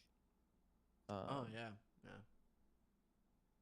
Michigan, like it might go crazy in Michigan. But um yeah, I'm still like there it's going to be wild, and what I'm doing right now is I'm just holding out that there could be good things to come no matter what happens, and it's just for a certain period of time. Yeah, yeah. I mean, it is one of those things where, at this point, it's out of everybody's hands. Like it's in everyone's hands as a whole group together. But there's a certain point where that's it. What's gonna happen is gonna happen at this point. I mean, I'll tell you this. I don't even know. I wasn't even gonna admit this on the podcast, but I got sent the wrong ballot. and I'm because I'm living in California now, right? I can't actually vote here because I just moved. So I was gonna get sent the ballot from Washington down here and then send it back up to Washington, right? Because I haven't changed my address and I wasn't gonna be able to do it in time to vote, right? So I had this whole plan set up, but I got sent the wrong ballot. Yeah. So now I'm But kind of like, I guess I can't. I guess I can't. It's like, nah. So it's yeah, really that out of sucks. my hands. Like even if I tried. I really did try. I was trying to do like my patriotic duty. I feel bad as a political science student, but I can't. Yeah, there's nothing else I can do. Got sent the wrong one. Yeah. Yeah. Yeah, we can vote. I will say, in the off chance that I shouldn't say it like that. There's a problem with the poison in our food, and I want that to be addressed no matter who wins. Yeah, I hope so. I that would be nice. Dude, we actually talked about that problem in I'm taking that online class, environmental economics, and yeah, I talked about that, like factory farming, and how there's just no incentive for basically all the incentive is for these foods to be made cheaply, easily, quickly, and then just shipped out in mass. And there's no value put on organics or even sustainable farming, like the Dust Bowl. The Dust Bowl was actually caused by just really dumb farming tactics. They actually thought that farming fertility back then, and maybe this was just a propaganda piece, but they told farmers, they were like, yes, yes, rain follows the plow. What? Rain follows the plow. The more you farm, the more fertile it gets in the future years. And they went out there, they dug up the topsoil, they kept farming, and then eventually it dried out. And they were like, what happened to all the fertility in the Great Plains? It's like, you used it, and you teared out the grass, the ground dried up, and then winds started blowing, and now that environment that used to insulate itself from dust storms is now blowing dust all over the country. And stuff like Yeah. that, where like people just, there's no incentive for people to do the right thing. They just Yes. And so there's a problem with the FDA, and how we have a regulating agency that is regulating drugs and food, which is the same agency. And there's a revolving door between the pharmaceutical industry and the regulating agency of the FDA. other countries don't even want our chicken. Like it's so bad to where like we bleach our chicken. So like there was a long time ago we tried to like sell some of our meats to Europe. We were like, "Do you want to have some of our meats?" And Europe said, "No. No, we We don't don't want it. want that. That's disgusting. You soak your chicken in bleach." And then we wonder, we're like, why don't they like what we have to offer? It's like, that's why. No one wants Yeah. bleached chicken. Well, also George Bush's dad in the 90s decided that the FDA can start taking money from pharmaceutical companies in order to process their requests. And by doing so, like the FDA is getting money directly from pharmaceutical companies, but also they made it easier and easier for the application process for new drugs. Because before they were actually like kind of competitive with Europe before they changed this rule in the 90s where there was a certain, chemical that we weren't allowing in our foods and they were eating it in Europe, and it turns out that it was poisonous, for humans. They were doing studies on it and they were like, okay, it's good that we like the FDA because it's doing good work. And now it's the complete opposite. In Europe, there's literally thousands of chemicals they don't allow in their foods that we allow into our foods. And a lot of these chemicals are specifically engineered to make the food preserved the specific color we want it, but also for it to be more and more addictive because the when the Surgeon General in the, I believe it was the 70s or 80s, that basically the doctor that tells the American public what's healthy and what's not, he had been trying to tell the public for years that cigarettes were bad for you, but the cigarette companies were so big. They were some of the biggest companies in this country. They were lobbying so hard that it took like almost a decade for the Surgeon General to go out and say cigarettes are bad. And in that meantime, the cigarette companies bought all of the major food companies in this country. It was the biggest acquisition up to that time in this country. They were spending just incredible amounts of money. The cigarette companies were buying the food companies. All of the scientists who were putting all this extra shit into the cigarettes to make them more addictive now are hired at the food companies, freaking Kroger and Kellogg's and Nabisco and all this shit. So it's literally the cigarette addictive people making Dr. Pepper, freaking Captain Crunch, all this shit.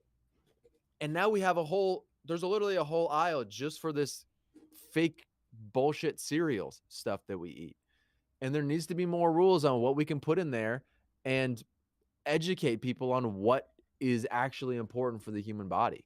It's just ludicrous that you can get a child addicted to Doritos and then they'll develop diabetes and shit, dude. It's just insane.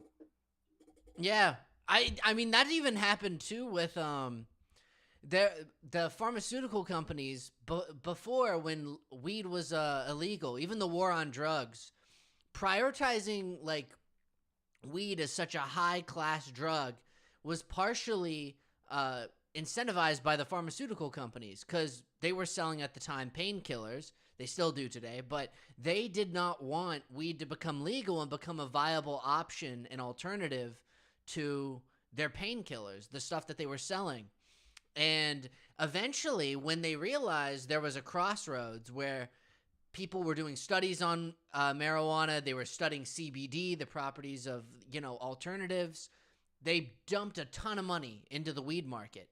They bought up a ton of different growing operations. They threw their cash into it immediately when, it was just in the beginning phase of legalization. They knew exactly when to put it in and basically bought up all these small operations.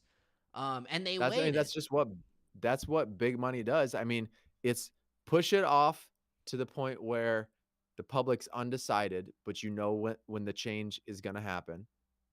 And then fund just weed out everybody else from being able to hop on the new trend.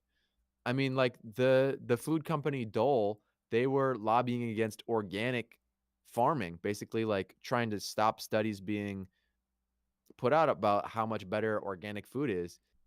All the meanwhile, they were making organic farms and acquiring organic farms so that when organic becomes the mainstream object, now you have a Dole organic banana.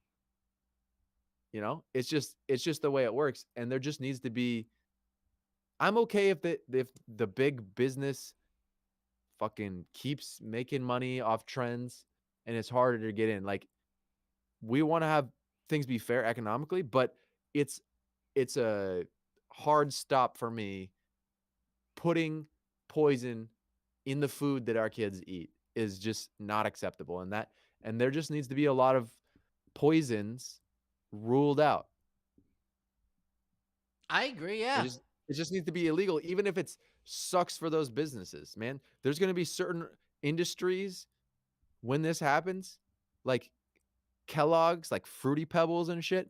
That stuff is going to have to be radically changed in its process, because this stuff it's not good. Well, I'll tell you what, it's do horrendous. it because they do it in other countries. Like They a do lot it of for those, Europe, yeah, yeah, they and do it Canada. for Europe. They change their recipes, and guess what? They still make money in those countries. They still make a profit. Otherwise, they wouldn't be in those markets. They're able to use more expensive ingredients sometimes, and they have to cut out certain additives, but they're still operational in those areas. They just have a completely different recipe. But they're gonna have to radically change their manufacturing process and like their distribution, they're gonna like maybe they can't scale it to the size that they have it right now. Like it'll be a burden on these companies, but you can't you can't be profiting off of kids who eventually get sick from eating this food.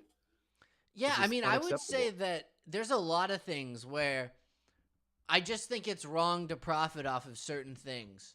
I think Yeah. it's generally unacceptable, and I mean, there's always like even another like that's the thing about like monopolies, that it can be so dangerous too. Like once they get like powerful enough and they have such a large control on certain markets, um, eventually they just are the standard. There's no, I mean, they can even then lobby the government along with other monopolies in their industry, and they're what they want basically gets pushed through. Usually, most of the time, of course, they don't want to like kill their customers off after they eat a bite of a candy bar, but if it slowly, kills them off over the course of a number of years, and with modern healthcare, they can just keep barely keeping them alive, right?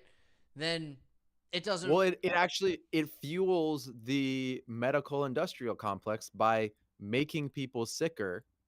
So not only are you giving people food that is addictive and poisonous that they're going to continue to buy that makes them sick, you're also making sick people so that the medical industry has sick people to work on.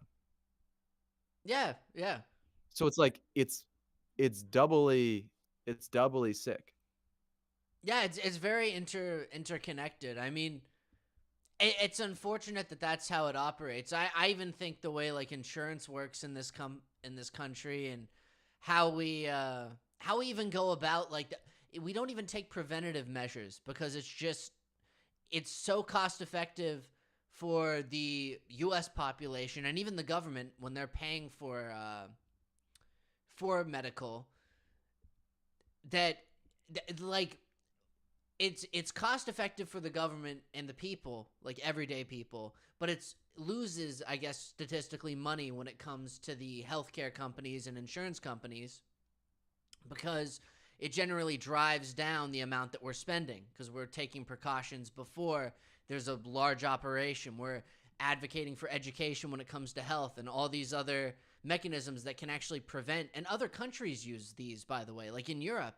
They have a massive amount invested in education to try to prevent people from ending up having to go into the emergency room because of some health complication. They try to teach them beforehand. They try to get them into more scheduled checkups so they can find cancer before they have to go into like a long stage recovery.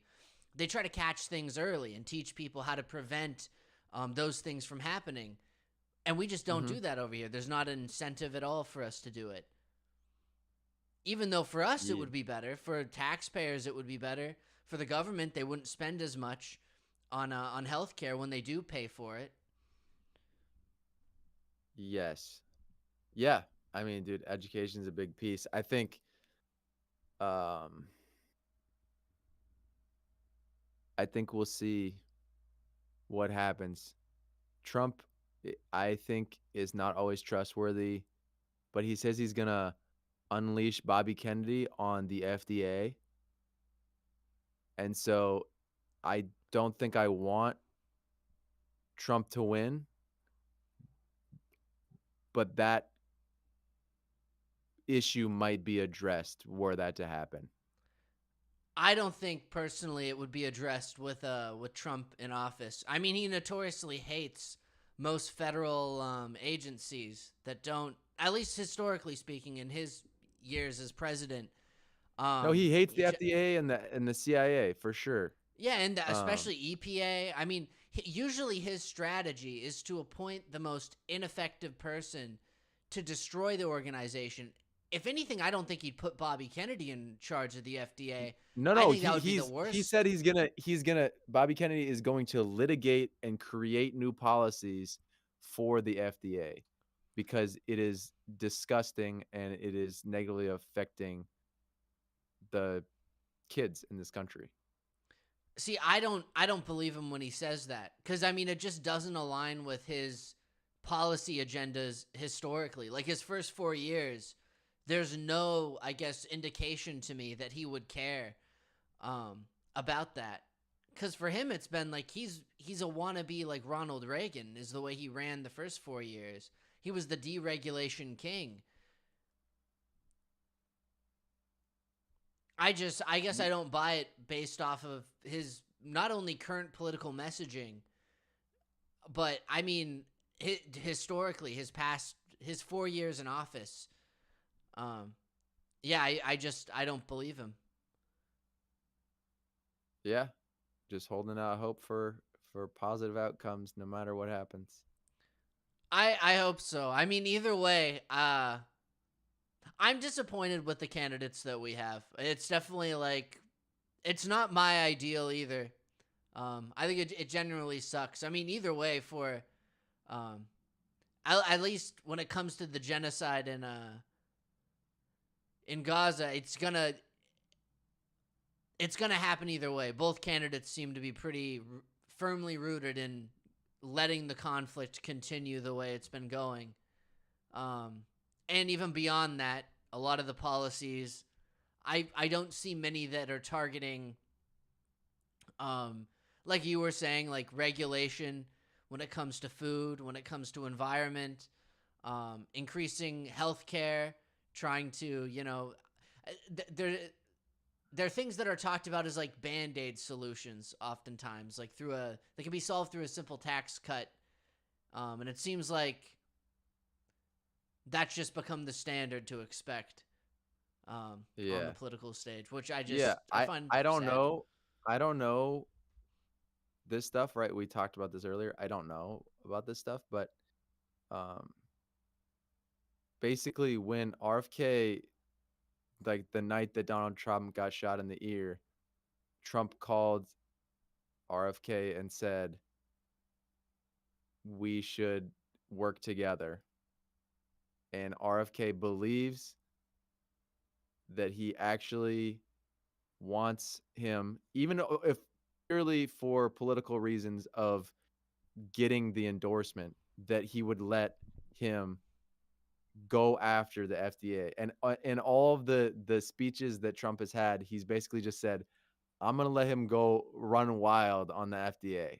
Like, that's what he's just saying over and over again. He says, but you know what? I'm not going to let him get anywhere near the liquid gold, but he can go fuck up the FDA if he wants to. I don't know. He just like lies about shit, right? Yeah, he's a famous bullshitter. I mean, he talks bullshit But all the time. And for him, yeah, I wouldn't be surprised if it would be in his own interest in some capacity to prevent him from doing those things. I mean, I don't think he'd want to see an FDA that actually, is regulating the food industry, that actually cares about what's going into a lot of the food products that we eat, how these industries are being run, how sustainable they are. I don't think A, he cares first, and B, I don't even think it's in his best interest because it doesn't even align with him morally.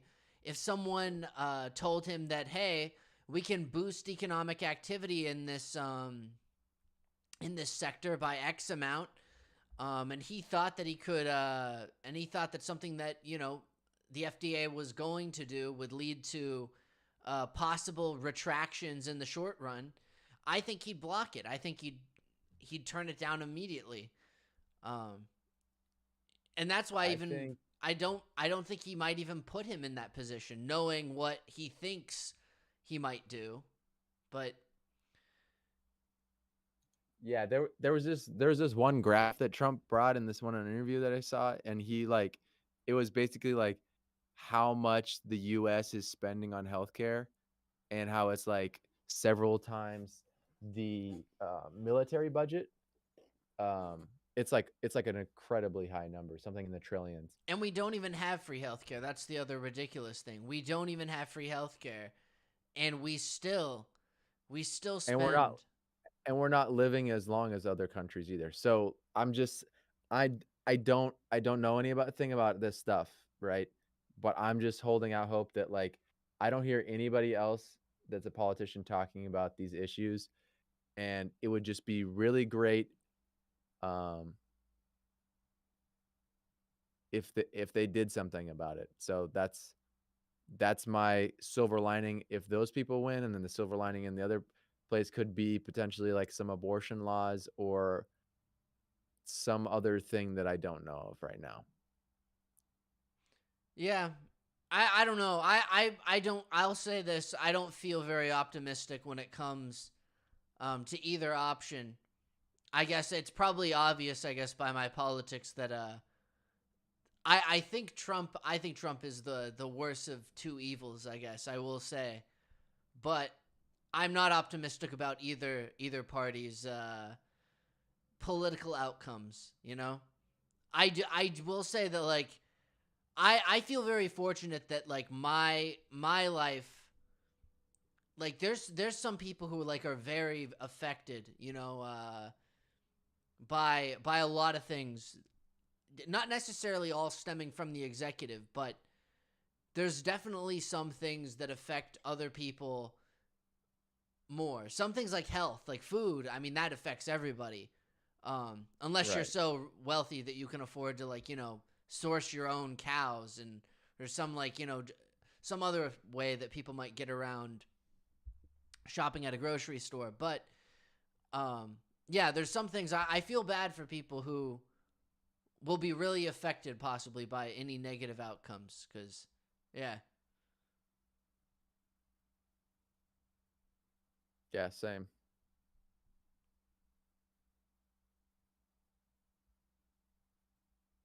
All right. I think Yep. this is now one of the longer episodes. 3 hours and 11 minutes. Yeah. Cool, cool, cool. We try wrapping it up here. Yeah. All right. We can try. Let's don't sue me for this episode. Let's make a deal. I'm putting that at the end so that they have to watch everything else, so that I can. I didn't say anything that I don't think goes against, and I didn't mention anything that happens in that episode that I was a part of. It's just someone talking about the behind the scenes. I don't know if they try to hide that. I don't know if they don't like people talking about behind the scenes, but I didn't mention a single thing from the episode that happens in the episode. Just that somebody loses and someone wins a car. A car. Who knows what car? Go watch if you want to see what car someone might have won. Maybe I lied. I don't know. Try like a Honda Accord or something. No. He looked away when he said that. So Well, see, now it you is. have to find out. You have to watch the show to find out. And there's 2 episodes too, by the way. It was the Honda Accord 2025. Who knows? Who knows? Yep. Now you have to sue him. See, but I don't even remember the name of the car. Actually, that's the good thing. I don't even remember what the name of the car was. I can visualize it, but I don't remember. It was a sedan for sure. I don't know. I just Yes, don't you know. do. I don't. You I know don't. what it looks like. It was a 4-door. I don't know. I don't know. There's a lot of 4-door cars, you know. Yeah. I mean, it wasn't like a Lexus or something, you know. It was like a Honda. Acura. There was a really nice car. I will say there were multiple. Now I'm implying more than maybe I should. The But see, you have to go watch the BMW show. i330. Yeah. Hmm? We're going to wrap it up anyway. All right, true. Before I really get in trouble, before I actually reveal something that's on the show, it's just all behind the scenes. That's all that it was. It's just my personal experience. All right. See y'all. All right, we'll see you guys next time. Hold on, I just gotta press the button. Goodbye.